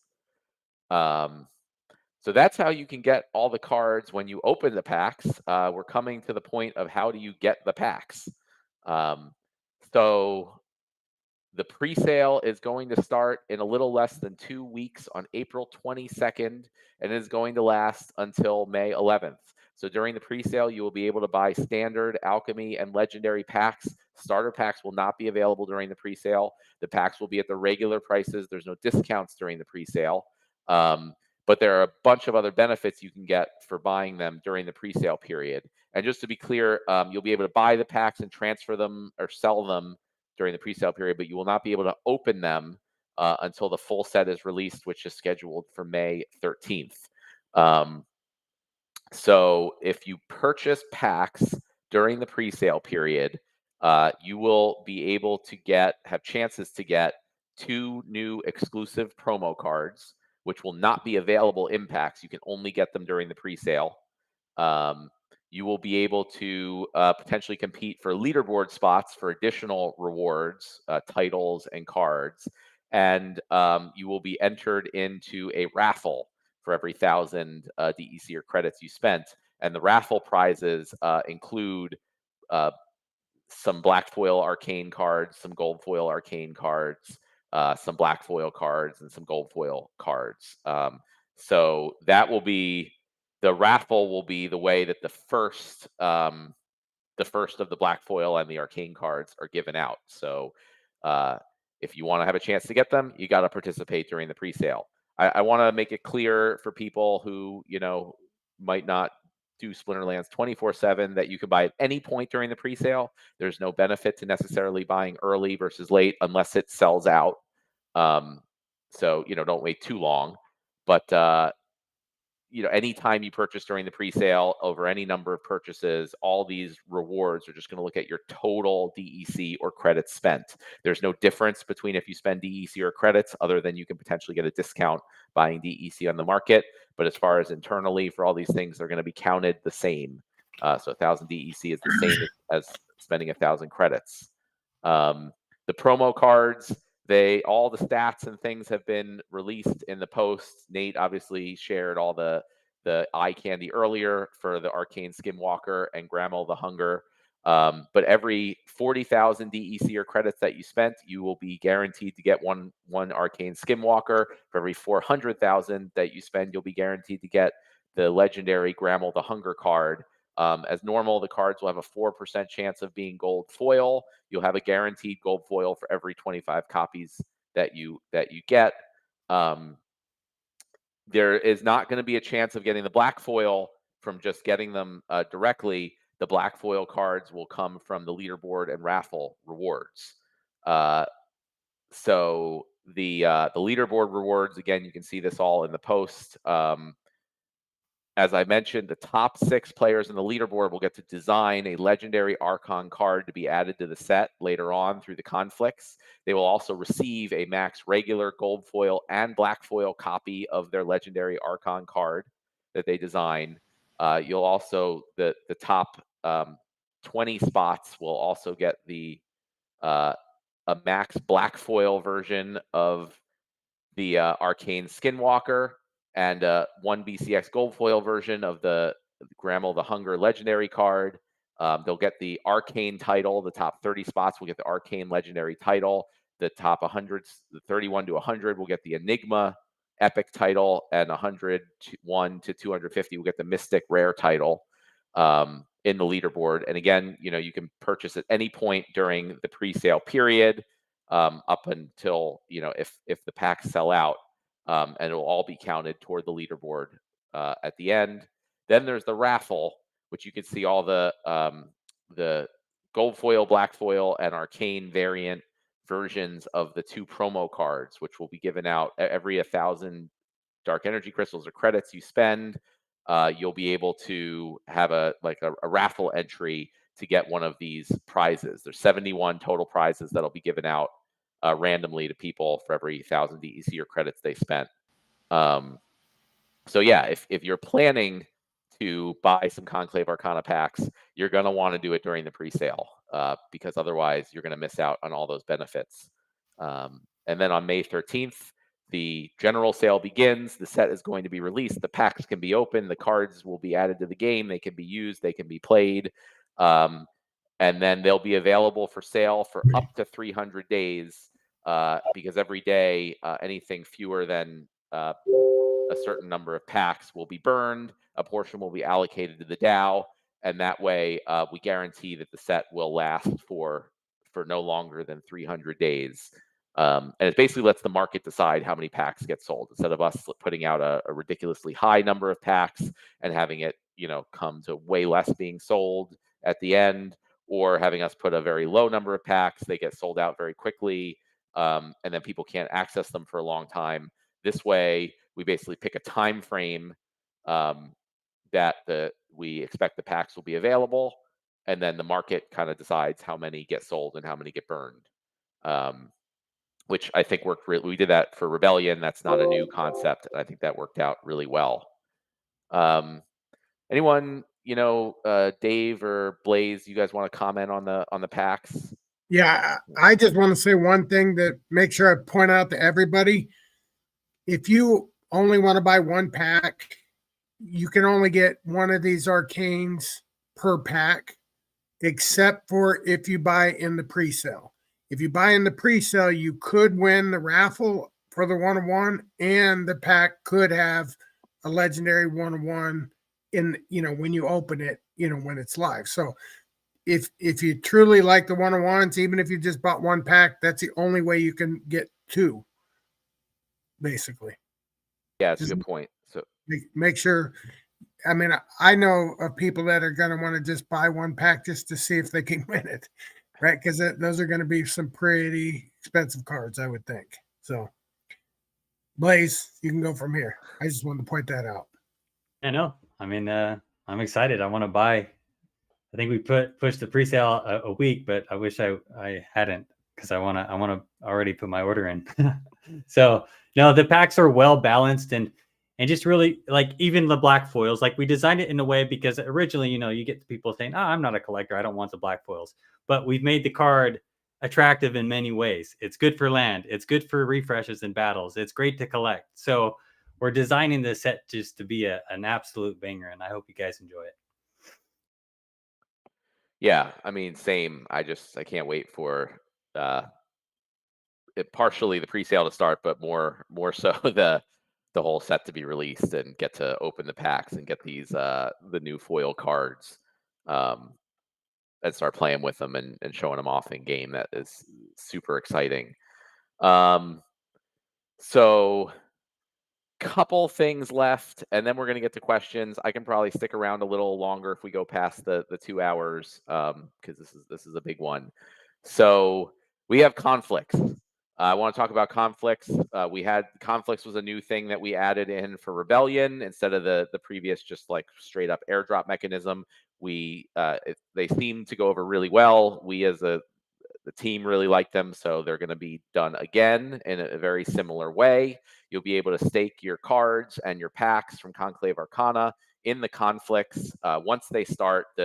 We don't have a date yet for when they're going to start, but sometime, a month or two after the general set release. So, look at June or July for the first conflict to start. You'll be able to stake your cards, stake your packs on the mage wagons. You will earn points based on the type of card or the packs that you stake. And then at the end of the conflict, there will be a new legendary card that will be kind of airdropped to everyone who participated based on how many points, how much contribution they've earned over the life of the conflict. In addition to the Conclave Arcana cards and packs, you'll also be able to stake your Rebellion cards and packs on the conflicts. So you'll still be able to use those cards. Don't get rid of those cards if you were thinking about it. They will be worth half of what the Conclave Arcana cards are worth, but that can still give you a huge boost over people who potentially don't have those. An additional change is that we are going to require upgrading and repairing of mage wagons.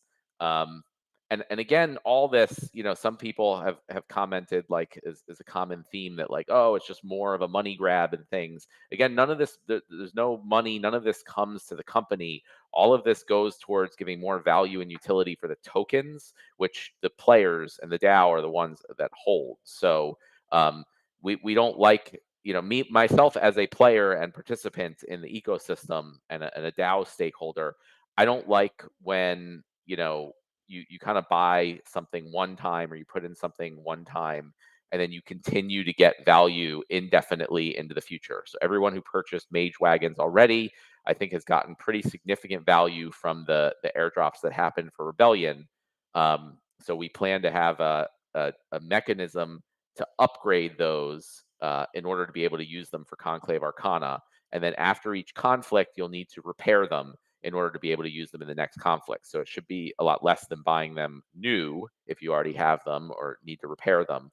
But it will give us another utility for land resources. We're planning to use the land resources as the materials that you will need to upgrade and or repair your wagons.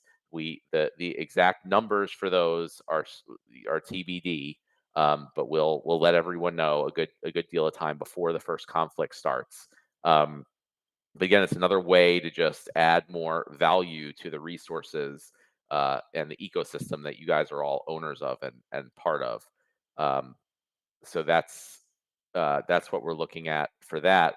And then last but not least, want to remind everybody that Chaos Legion is going out of Modern on May 13th when the new set launches. So it's like, it's the last little reminder in the post, but it's probably one of the biggest seismic shifts for the game and for the meta and probably for the whole ecosystem and assets and everything. So I know there's been a lot of discussion and a lot of speculation. I have no idea how that is exactly going to shake out, but I am extremely excited for it. I think Chaos Legion has been in Modern, or what is now Modern format, for like 4 years or something at this point. People who got their Chaos Legion cards certainly have gotten their value out of them, at least in the amount of time they've been able to battle for rewards. But that time is coming to an end in about a month. The cards obviously can still be used in wild. They can still be used in survival mode. They can still be used on land. So there's plenty of things to use those cards for. But Modern format is going to be a very, very different place with just Rebellion and just Conclave Arcana. And I think, you're going to want to, there's a lot of people I think who were just skating by just on their Chaos Legion collections in Modern. That's not going to be possible anymore. So, and Rebellion packs, they're going for like $4.70 on the market right now. So I'm been really excited to see how well those have held up. But you might want to get them now rather than later, because as important as Conclave Arcana cards are going to be, I think it's not going to be very good to just have the new set and not also have a good Rebellion set to pair with it. So it's been like an hour and 45 minutes to talk through one announcement post. Yeah, Matt, let me throw one thing in. Go ahead. A lot of people, like Bulldog was out talking about, the effect of this set, on the price of SPS, on our whole ecosystem. And that's true, right? Like, obviously, whenever we sell new set, that's money coming into the game. One thing I want everybody to know is the way this set is designed is not just for the beginning, but also through the whole set. Like, this is something that, we hope that will be a draw for people coming from outside to want to come in and participate, as well as like some of the dynamics, like what Matt said towards the end of the sale. We want people to say, holy cow, I want to go buy another 100 packs to, pick up this 101 that's still out there. Like, there's a lot of mechanics in that we put in this set, which should, carry us forward, from not just the beginning. Like, I think we're going to do really well in the pre-sale, but we also should do really well through the whole thing, which I think marks a turning point for where we're headed. So I just wanted to bring that up. Yeah, no, 100%. We're trying to think long term for the whole life of the set, and make sure it's really, really enticing throughout that whole time period. All right. Anyone else on the team want to throw in anything before we get to the Q&A portion? Actually, I know I've talked a lot. I'll let Blaze go first. Yeah, I know. Yeah, and also in regards to that, I just remember going through, from the beginning to the end on the testing process and watching the testers like B Jangles right off the get-go and start judging the cards and, going quick on the specs of the cards. But there's so much depth in the strategy of this game. It's going to take months to figure out the combos that work well for you, because there's just so many situations where a legendary card makes a common feel legendary as well. But if you don't have that card, it doesn't synergize. And again, the fun, the different combos, the different abilities and such, it's just, again, it takes a lot of time, and it's nothing you can judge right off the bat. So when you do see the stats on the cards, keep in mind the new abilities that are going to activate a whole new world and a whole new wave of entertainment. But also, I would like to leverage off of Dave there on Bulldog. Big shout out to everybody in the community that keeps things moving. You're the engine behind this momentum. Huge thank you to 12, Bulldog, Magic the Gathering, Bronze Dragon, Aftersound, Silence, Stever, the People's Guilds, Buns, Bags, Caps, Matt Clark and crew, CBRS, Gold Matters, Brave Tofu, DJ, and everyone else creating, sharing, streaming, and keeping things active across the Discord, especially during the bear market. And you guys were all here and believed in us. Hive, Twitter, YouTube, all of it. You guys are awesome. Thank you, Blaze. Yeah, I also echo that. Like, thank you to everyone in the community who's been supporting this game. That's what it's all about. That's why we get to do this. What do you think, Nate? Oh, yeah, I was gonna Bob had poked me a little bit ago saying, "Oh, there's this other thing." I was like, you're right. There is that thing. And it's just a silly little thing, but I think it's worth bringing up. So just as a reference point, so people can know what I'm talking about, I'm going to redrop Grommel the Hunger in here, and then Call Me Tim could pipe in anytime he wants. But essentially, what he wanted to bring up is the fact that we did go ahead and rearrange the stats on the card, and the stats, as you'll notice, crap, are we missing the armor graphic on this? He's freaking hell. That's all right. Well, here's another example using the arcane skinwalker where the armor's supposed to go. So you guys can look at both of those images and be like, oh, okay, I see. So ultimately, though, you'll notice that speed used to be on the left side of the card. Now it's on the right side of the card. And this was HCT, Tyler's idea on how we can address the fact that we're introducing the first 3 attack creature in the game. Like, this has never happened before. It's like, you know, you're listening to this town hall and you're thinking, wow, there's a lot of firsts happening, a big milestone events happening, and another one, and another one, another one. This is another one. So it's like, this set represents so many firsts for Splinterlands as a company, so many milestone events. So again, you can look at this time in history as saying, oh, this is the first time a card with 3 attacks is introduced. And as a result, we moved basically all the offensive type stats on one side of the card, and we put all the defensive. Speed could be equally offensive or defensive depending on how you look at it, right? You're either dodging or you're like, oh, I'm the first to attack. But either way, we stuck all those 3, and I think that's a good thing to look out for. So as this set gets released and you open the card packs and you go to battle and you're like, whoa, the stats are in different spots. Well, there you go. The other thing to take and that's note going to of- be across the board, not just the new cards. Correct. All the cards in the game are going to have that slightly different positioning for the stats. So thank you for actually special shout out to Investigator, who immediately, when we first addressed, like, how are we going to do this? Well, why don't we do this? Investigator immediately like ran off and was like, before you know it, a few hours later, there was something on QA to look at, and we were like, holy crap, you're fast. And then we were adjusting the stats. A little higher, a little lower, please. Let's do this, let's do that. And he was like knocking it out like crazy. So I mean, Investigator's a freaking rock star. The other thing that I wanted to point out is, some people have speculated upon seeing the images of the promo cards. They saw that the bloodline is Fiend. And again, this is something Call Me Tim can talk about, but essentially we are those are fiends. But I don't know, Call Me Tim. I think Joey was proposing the idea of taking the existing fins in the game and changing their character names, because now they're going to be, I believe, divine constructs now, right? Which is basically any construct created by some otherworldly power. And Uhl was the one responsible for making those original fiends, which Joey, I think, now wants to call them spawns. So I don't know. How do you feel about that, or should we? Yeah, no, I say a couple things about that. So one, I will say, yeah, Nate also quickly adapted to the fact that I had a card that needed those icons to be rearranged. So not just Investigator for taking a very crude prototype that I'd put together, which would have had the icon right on Grommel's face there, but to make it look good, but also creative department for coming up with a solution for dealing with this.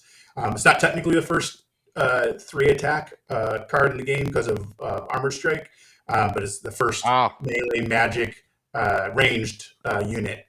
I will say also that it may be the only, you'll have to wait for the full set reveal, but it may be one of the only cards with those 3 attack icons.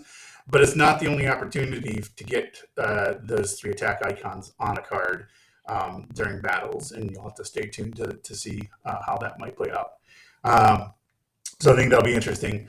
Also, yes, this is also another important point about the shapeshift cards, is there is another card in the game that has loosely cared about Bloodline before, but we didn't have the full mechanics in place to really feature it the way we are now. So Eleanor, who has cared about the 0 mana cards from Chaos Legion that have the word fiend in their name, they are not fiends. They are in fact divine constructs, and they will, when the set releases, that will be reflected on the card, just like Arcane Skinwalker has fiend on it. So they will be divine constructs. And that ability, the Blasphemy of Uhl ability, will be updated to care specifically about the bloodline that those cards will become, and I do think they are going to be spawns. So those 0 mana cards will be spawns. Blasphemy of Uhl will care about spawns. Eleanor will care about spawns, and she'll also care about shapeshift cards, because shapeshift cards are spawns, just like they are everything else. Yeah, thanks. I hope this just goes to highlight the level of detail that goes into all of this. Like, it's not just like, early on it was just we have some art sitting around, for like the alpha, beta, and like throw some stats on it and call it a day. It's a totally different ball game now, with the level of detail and thought and design that goes into all of this, both from a gameplay and a lore and a cohesion perspective. So at this point, we're already coming up on 2 hours. I really want to go to the Q&A session. Ron, I don't know if you want to switch back to the view with everybody on there, and then I think we can go ahead. Oh yeah, the Q&A session is now open. That's been posted. Go ahead and post your questions. I'm gonna answer them for not too long, since we've been going for a while and my voice needs a rest. And then I'll also do the reminder, as always. If you're not on the call or you don't get your questions in, you can post them in the town hall chat in Discord at any time.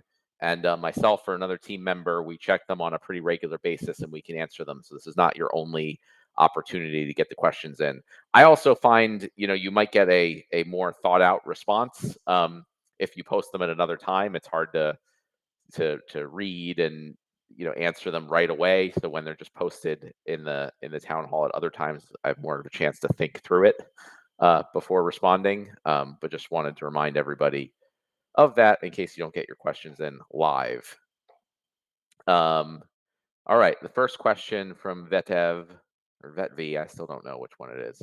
How about adding an in-game notification when an arcane card is opened? Yeah, I think that's something we have talked about internally. It's one of those, we're going to have to see if we can get to it. Maybe if it's not in for day one, we can add it in a little later. But yeah, we do want to make a fuss about that.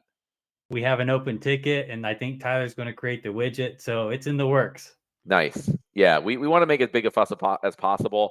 We also are going to make sure when people are opening packs, not only does it look super cool, but a lot of players might not know there's the ability to replay pack openings. So if you're not like streaming or recording when that happens, you can go back and do it. And we may also, I think this is still TBD, but we may add indicators like on the card back or something if there's an extra special card.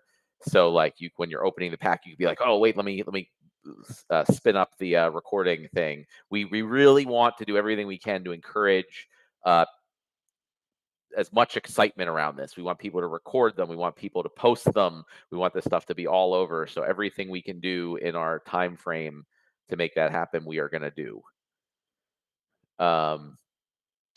Next question I see is from Cutting Edge. For the promo cards in the presale, is there a chance to get regular foil promo cards per the credits DEC spent, or the numbers required there hard limits? Yeah, no, I think the plan is it's just you spend X amount and you get it. There's no chances for those if you spend less than that, which I know is what we did in the past. But you will still have the chances to get the raffle prizes. But we're hoping that will also just encourage people to at least buy, 10 booster packs, 10 standard booster packs to get to that 40K level to get your guaranteed promo card. Question from Intrepid Surfer. Will you live stream the pre-sale launch and do a pack opening? Just to be clear, I want to put that to Chris or Blaze for his thoughts on live streaming for different things. That you won't be able to open packs during the pre-sale, so we can live stream the pre-sale launch, but if we want to do pack openings, it'll have to be after the general sale starts. Yeah, Blaze, I don't know. Do you have any thoughts on doing, live streaming for different events? Definitely, and expect spaces and such too, like reoccurring. I've just been in the trenches with the team to get this dialed in, so we have a product that we can sell all year long. So super stoked about that. But no, Rondon had mentioned last year, I think you guys did a live stream during the launch, and yeah, by all means, I'm here. I'll be opening packs, whatever. If the community wants to share, if somebody hits something big, jump on stream, share your screen. We're gonna have some fun. Yeah, historically, I never liked doing that because things typically broke during the launches, and then I had to, run around fixing them. So I could never enjoy a launch. But that, knock on wood, doesn't really happen anymore. So I'd be definitely more excited to be involved in something like that, going Yeah, forward. at least to hang out, Yeah. If something's going on, at least we'll be there hanging out and talking about all the fun stories. Because I'll give you one for example. So we came up with the black foil arcanes. Once we got the black foils approved, we kept pushing and we got the arcanes, and creative was feeling overworked, right? But then like 2 days later, they come back with a gold foil arcane, which wasn't even in the scope. And here they are throwing more work on top of that work that they have. And it's just so many stories to share. Yeah, no, and I knew about the black foils, and then all of a sudden, all these arcane things were happening. I don't know if I throw it. I think there's even one little surprise also put in there that we're not going to talk about, but I'll. Oh yeah, the community wanted me to say, but wait, there's more. Yeah. So yeah, we have more to share. We're trying to fit everything in we can, but there is so much more coming down the road. It's so exciting, so many things to share. But yeah, we have time. We have time. Yeah, one thing also to make sure everybody realizes just how hard the whole team works. Like Nate has shared a couple times, like it just seems like more and more and more and more keeps coming, and they did awesome. So it's definitely a credit to the team. Everything from Bob working on all the different stats and abilities, it's just different and better, and then what Nate and his team did is just absolutely amazing. So good. Yeah. 100%. I want to keep going on the questions. Another question from Vetev. Is the conflicts graphic hinting at the PvE mode, perhaps boss monsters? I don't think the conflicts graphic is, but we've talked about that a bunch in previous town halls, that we're adding a campaign mode, which is initially going to be, focused on new players to learn the game, but that is going to be expanded into our PvE mode with boss monsters. So I don't know, maybe subconsciously that got into the conflicts graphic. I don't know, but we don't have to hint at the PvE mode. It's happening. It's being worked on as we speak. So yeah, that is coming. Next question from Gathering the Magic: can the daily pack burning be removed for this set? Sales won't be a smooth 15,000 a day, I hope so. And with the marketing push, a lot of new players may come into the game in July and August, etc. So all the packs that are burned before them are lost packs that the players could have bought. Yeah, I mean, ultimately, we proposed this to the DAO. The DAO approved it and paid for it. So we are not going to go change anything at this point. I would say if that's something that the community really likes or wants to do. I mean, again, it's your set. So, that could be a proposal, and then we would change it. I don't necessarily agree with that. I think the way it's set up is that the sale goes for 300 days. So people can come in July, August, September, whatever, for a while, and there will still be plenty of packs to purchase. So I don't think the DAO is losing out on anything by burning those packs. I think it, ultimately will gain by doing it this way. I think it worked really. It is. The system was put in place to address some of the issues we saw in the past with Chaos Legion in particular. I think it worked really well for Rebellion. I don't see any reason why it won't work well for this set also. Next question is from Woody575. Are there going to be a liquidity pool for permits? No, there's not going to be a liquidity pool for permits. Those permits are not going to be divisible items. So, it's hard to do a liquidity pool because you can't get 0.1 permit. So they're going to be, they're similar to things like packs. So permits are not going to be linked to regions or anything. It'll be just like a resource, and you'll be able to sell them on the non-card market. So not a liquidity pool, but there will still be a market where you can sell them, if that makes sense. And you'll be able to use them or transfer them freely. So they're not they're separate from land resources that are restricted to, the liquidity pools or the transfer fees and all that stuff. Bejangles has a comment. Huge thank you to the team and all the testers for embracing the community testing requirements. It's been a lot of fun participating and no spoilies. CA is an absolute blast to play with. Great friggin' team effort. Right back at you, Bejangles. It seems like you guys have been really helping out to just getting this to be the best set it can be.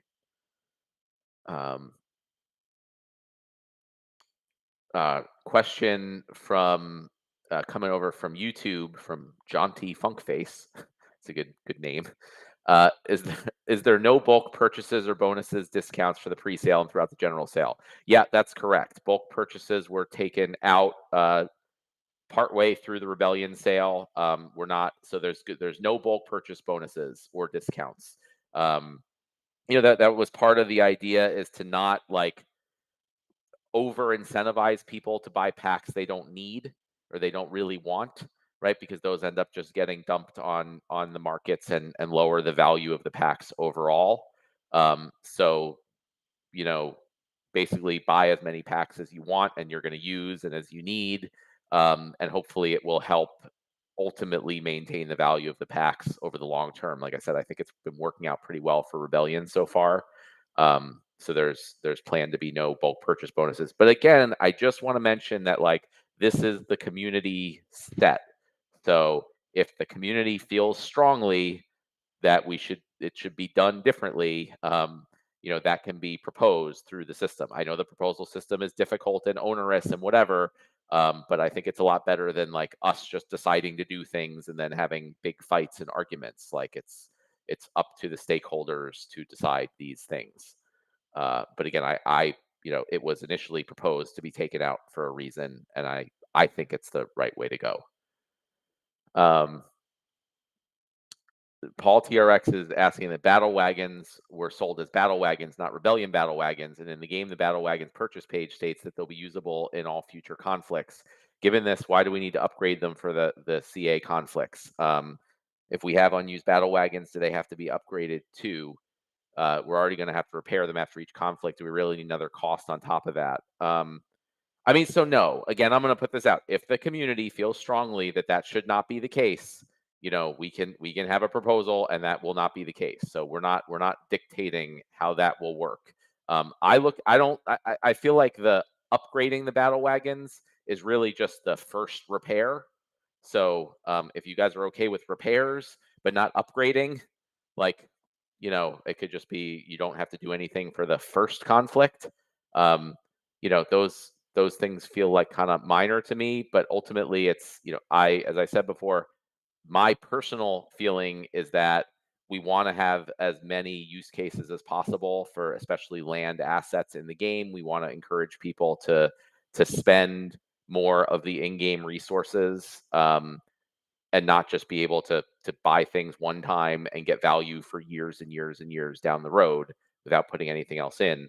But if that's not what the majority of the token holders feel, then we'll do it differently.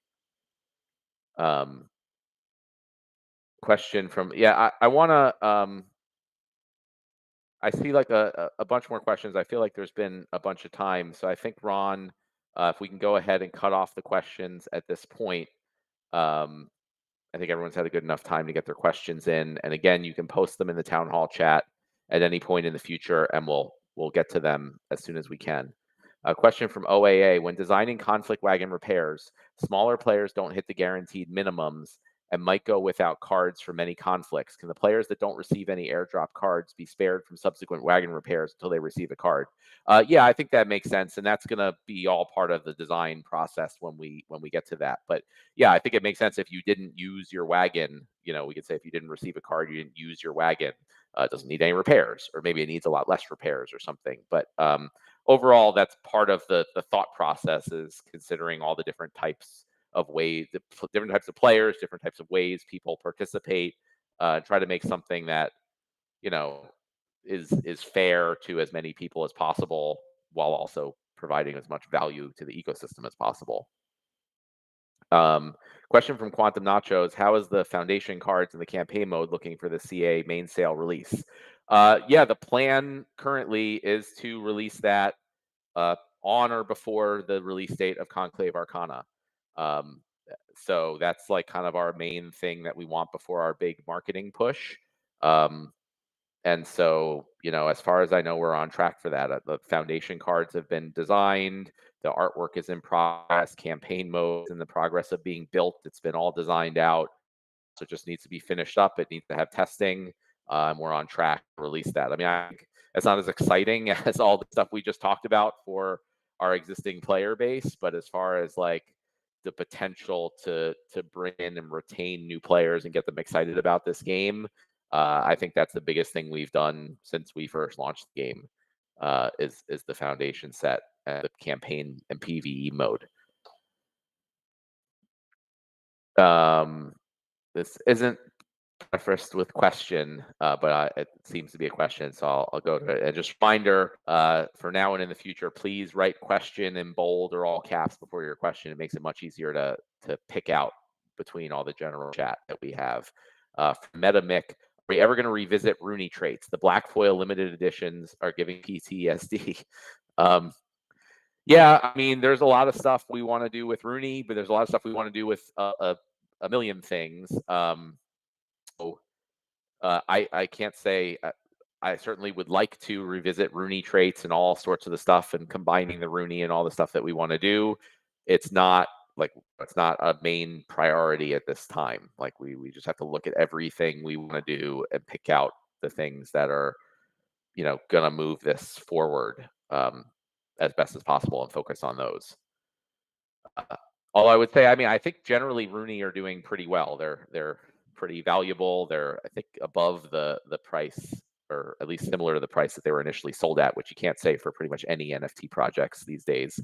So yeah, I mean, I'm super generally bullish on Rooney. I have a bunch. I've been buying more, but when and if we can get to it, we will.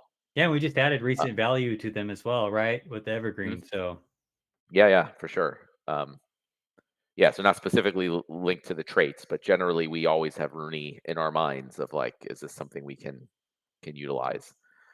Another question from Paul TRX: how's the mobile app looking with Apple and Google? Yeah, I mean, the mobile apps, we're still working on it. We haven't submitted it yet, but it's looking great. I mean, the change from Tuesday to have the whole new navigation for each of the screens was specifically started because of mobile, because to make the navigation better on mobile. It like looks 100 times better on mobile with that change. And so we've been working with Studkev, who is the developer behind the Hive keychain extension and app. We're just kind of finishing up, tweaks and cleanup and everything, and then we're going to submit that pretty soon, I think. And again, hopefully should be live before Conclave Arcana launches and before our marketing campaigns. But before we have the mobile app, you can open it up in just a mobile web browser or within the Hive keychain app and play there, and you can see how much better it is than it was in the past. We still have work to do, but it's coming along. Key to the Gate has a question. Just looking for confirmation that no packs will be sold with bulk sale type of promotions afterwards, or with lower prices than the pre-sale or official shop by the company, like the Rebellion and No Chaos Legion PTSD stuff. Yep, no, 100%. So the company, we can't do anything with that, right? It's not our packs. It's the DAO's packs. So we are going to do what was in the proposal that the DAO approved, as far as the number of packs and all that stuff.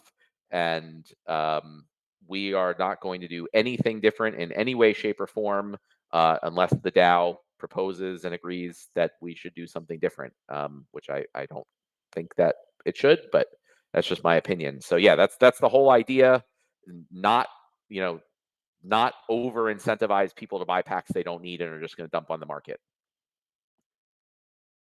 Another question from Vetev. What is the company's position on the current U.S. administration's stance on actions in the crypto realm? Things like stopping cases against crypto companies, removing restrictions on Tornado Cash. Does it open a new path otherwise avoided due to the harsh regulatory environment of the past?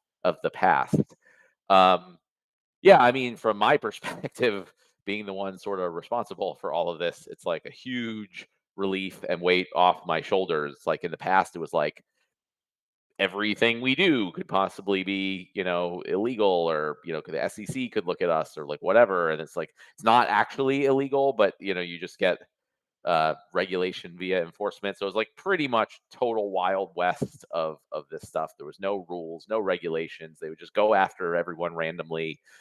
It was really scary to be in this business. So from that perspective, it's like completely done a 180, which is fantastic from our standpoint. We don't have to worry about that stuff anymore. I don't know that we're going to do anything different. I think we've tried to go towards a model that works in either environment, where the company is going to focus on game development, and then we have the DAO for all the token related things. So we are not going to sell tokens or really operate tokens or do anything with that, even if it becomes, you know, legal for us to do so. You know, I think it makes sense in any case for the DAO to handle all that stuff. So DeFi and markets and pools and, you know, whatever it is, we look to the DAO to handle all of that. Now that we have the SPS validators live, I mean, that really solidifies that. We're not doing it at all anymore, and then we focus on the game. You know, and that will include our advertising and marketing and building and doing all that stuff. So I don't think we're going to do anything different. The path we're taking is, I think, the right path regardless. But it does, you know, alleviate a lot of the concerns that like the SEC is going to come sue the company, and that would really probably be the end of us. So, you know, as players in this ecosystem and as token holders, that should be a big relief to all of you too, that like huge potential risk is pretty much off the table at this point. And then the flip side, not the flip side, but additionally, my expectation is that this is eventually going to hit crypto markets. I still think that there's going to be another massive bull run. I think these things always take longer than everyone expects. But it's hard for me to imagine going from the largest economy in the world doing everything they can to crush these companies to doing the opposite, where the president is launching his own meme coins without that positively affecting crypto asset prices. And just people and companies and organizations getting into the space, and that's going to benefit us hugely. So I'm looking forward to that happening at some point, and we're doing everything we can to make sure we are so well positioned for that, unlike the last time around. So yeah, that's how I see that. All right, question from Mega Marcus. If the stars all align in the right direction and there are lots of new players coming to the game and selling out Conclave Arcana, is there a way to create products for them? Not that we lose new players because there's nothing left till next time main set or mini set. I mean, yeah, there's nothing we can't do, right? I mean, literally, so first of all, the DAO is going to get 10% of all the burned packs, right? So the DAO could say, we want to sell those, right? No problem with that.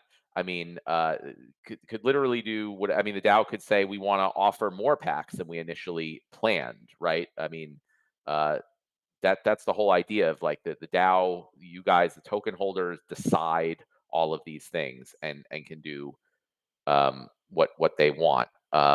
So yeah, we can do that. We're planning to make a change to the purchasing page so that even sets that are sold out, you can always just go in there and buy them. Like you just go in there and it says, here's the price, and pay DEC or credits, even alpha packs, and it will just buy them off the non-card market. So hopefully for players, new players or whatever, like they don't necessarily have to know or care if a set is sold out. They just go to the shop in the game, and there's all the packs listed with different prices, and they can buy them. So even if Conclave Arcana sells out, I'm sure there's a lot of people here who will buy them and resell them later.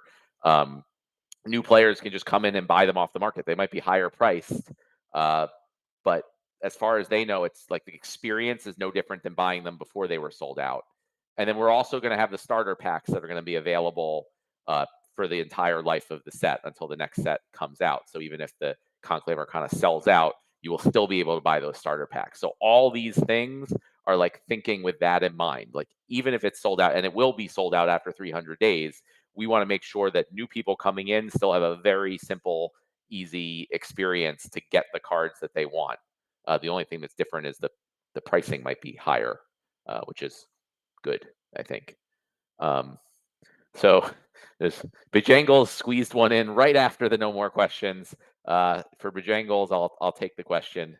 I don't think we've heard an update on survival mode. How's it going? Any plans to adjust the mechanics and revival potions, end of season resets, runway on rewards, etc.? Can we get a quick spiel on the data you're seeing on your side and what you're thinking for the future? Yeah, I mean, to be honest, we've been like ridiculously focused on Conclave Arcana and getting all of that out. So I think one of the first things we're going to do as we get closer to Conclave Arcana and we come up for air, so to speak, is start to figure out all the details on survival mode and what we want to do, and we'll have plenty of data by that time. So I don't have anything right now to say other than we are definitely planning to do some type of revival potion. I think match liquidity has been very clearly an issue.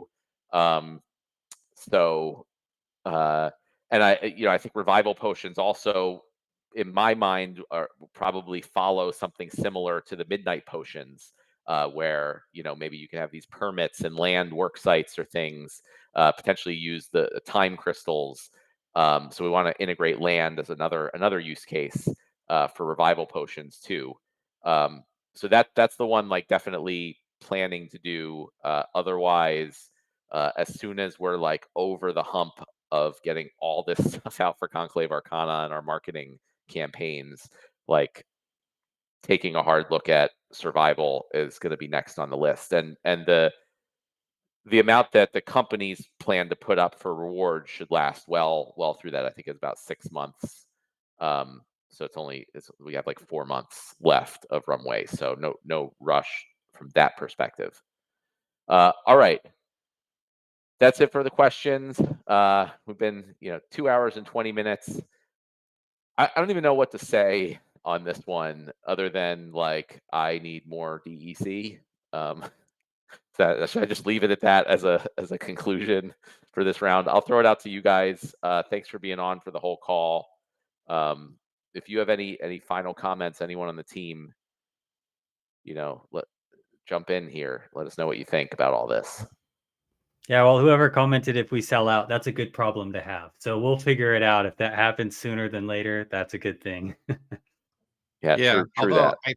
I think that the answer Matt gave a great answer to that question, like that there's other options like packs, legacy packs and stuff, but I think we're also forgetting, I think Matt said earlier in the town hall, starter packs you can just keep buying until we come up with a new set. On top of that, there's also the fact that the foundation, the foundation cards as well.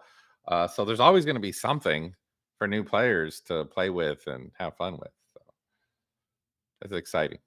Yeah, for sure. I mean, that's obviously like the whole new player thing is a big focus. And I've been talking about it for a long time. It was supposed to be more of the focus last year. We didn't get to nearly as much as I wanted to do, but we are getting to it now. All right. Well, investigator, I just want to especially shout out to you because like all this stuff, like we could pontificate all these things we want to do in the game, and Nate could design things, and Blaze could come up with ideas and all this stuff. But if the developers can't make it happen, it doesn't happen. So I think it's been mentioned by many people throughout this call that like we were all very surprised how much and how quickly you guys got stuff in, which enabled all this stuff to happen. So yeah, the shout out to you and the whole development team for that, and I hope the community appreciates how much work you guys are putting in for them. I don't know if you have any words. Well, it's not just me. The whole development team is working very hard to try to get all this stuff in. Just a reminder for everybody that we've got an update this next Tuesday, where we'll be adding the pre-sale countdown page. So it's going to be real. Yeah. And a few other things, but yeah.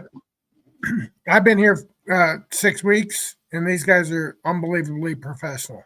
Like, it's amazing how quickly they can adapt, fix, analyze, do what's needed to be done. So I'm super impressed with the tech guys. Yeah.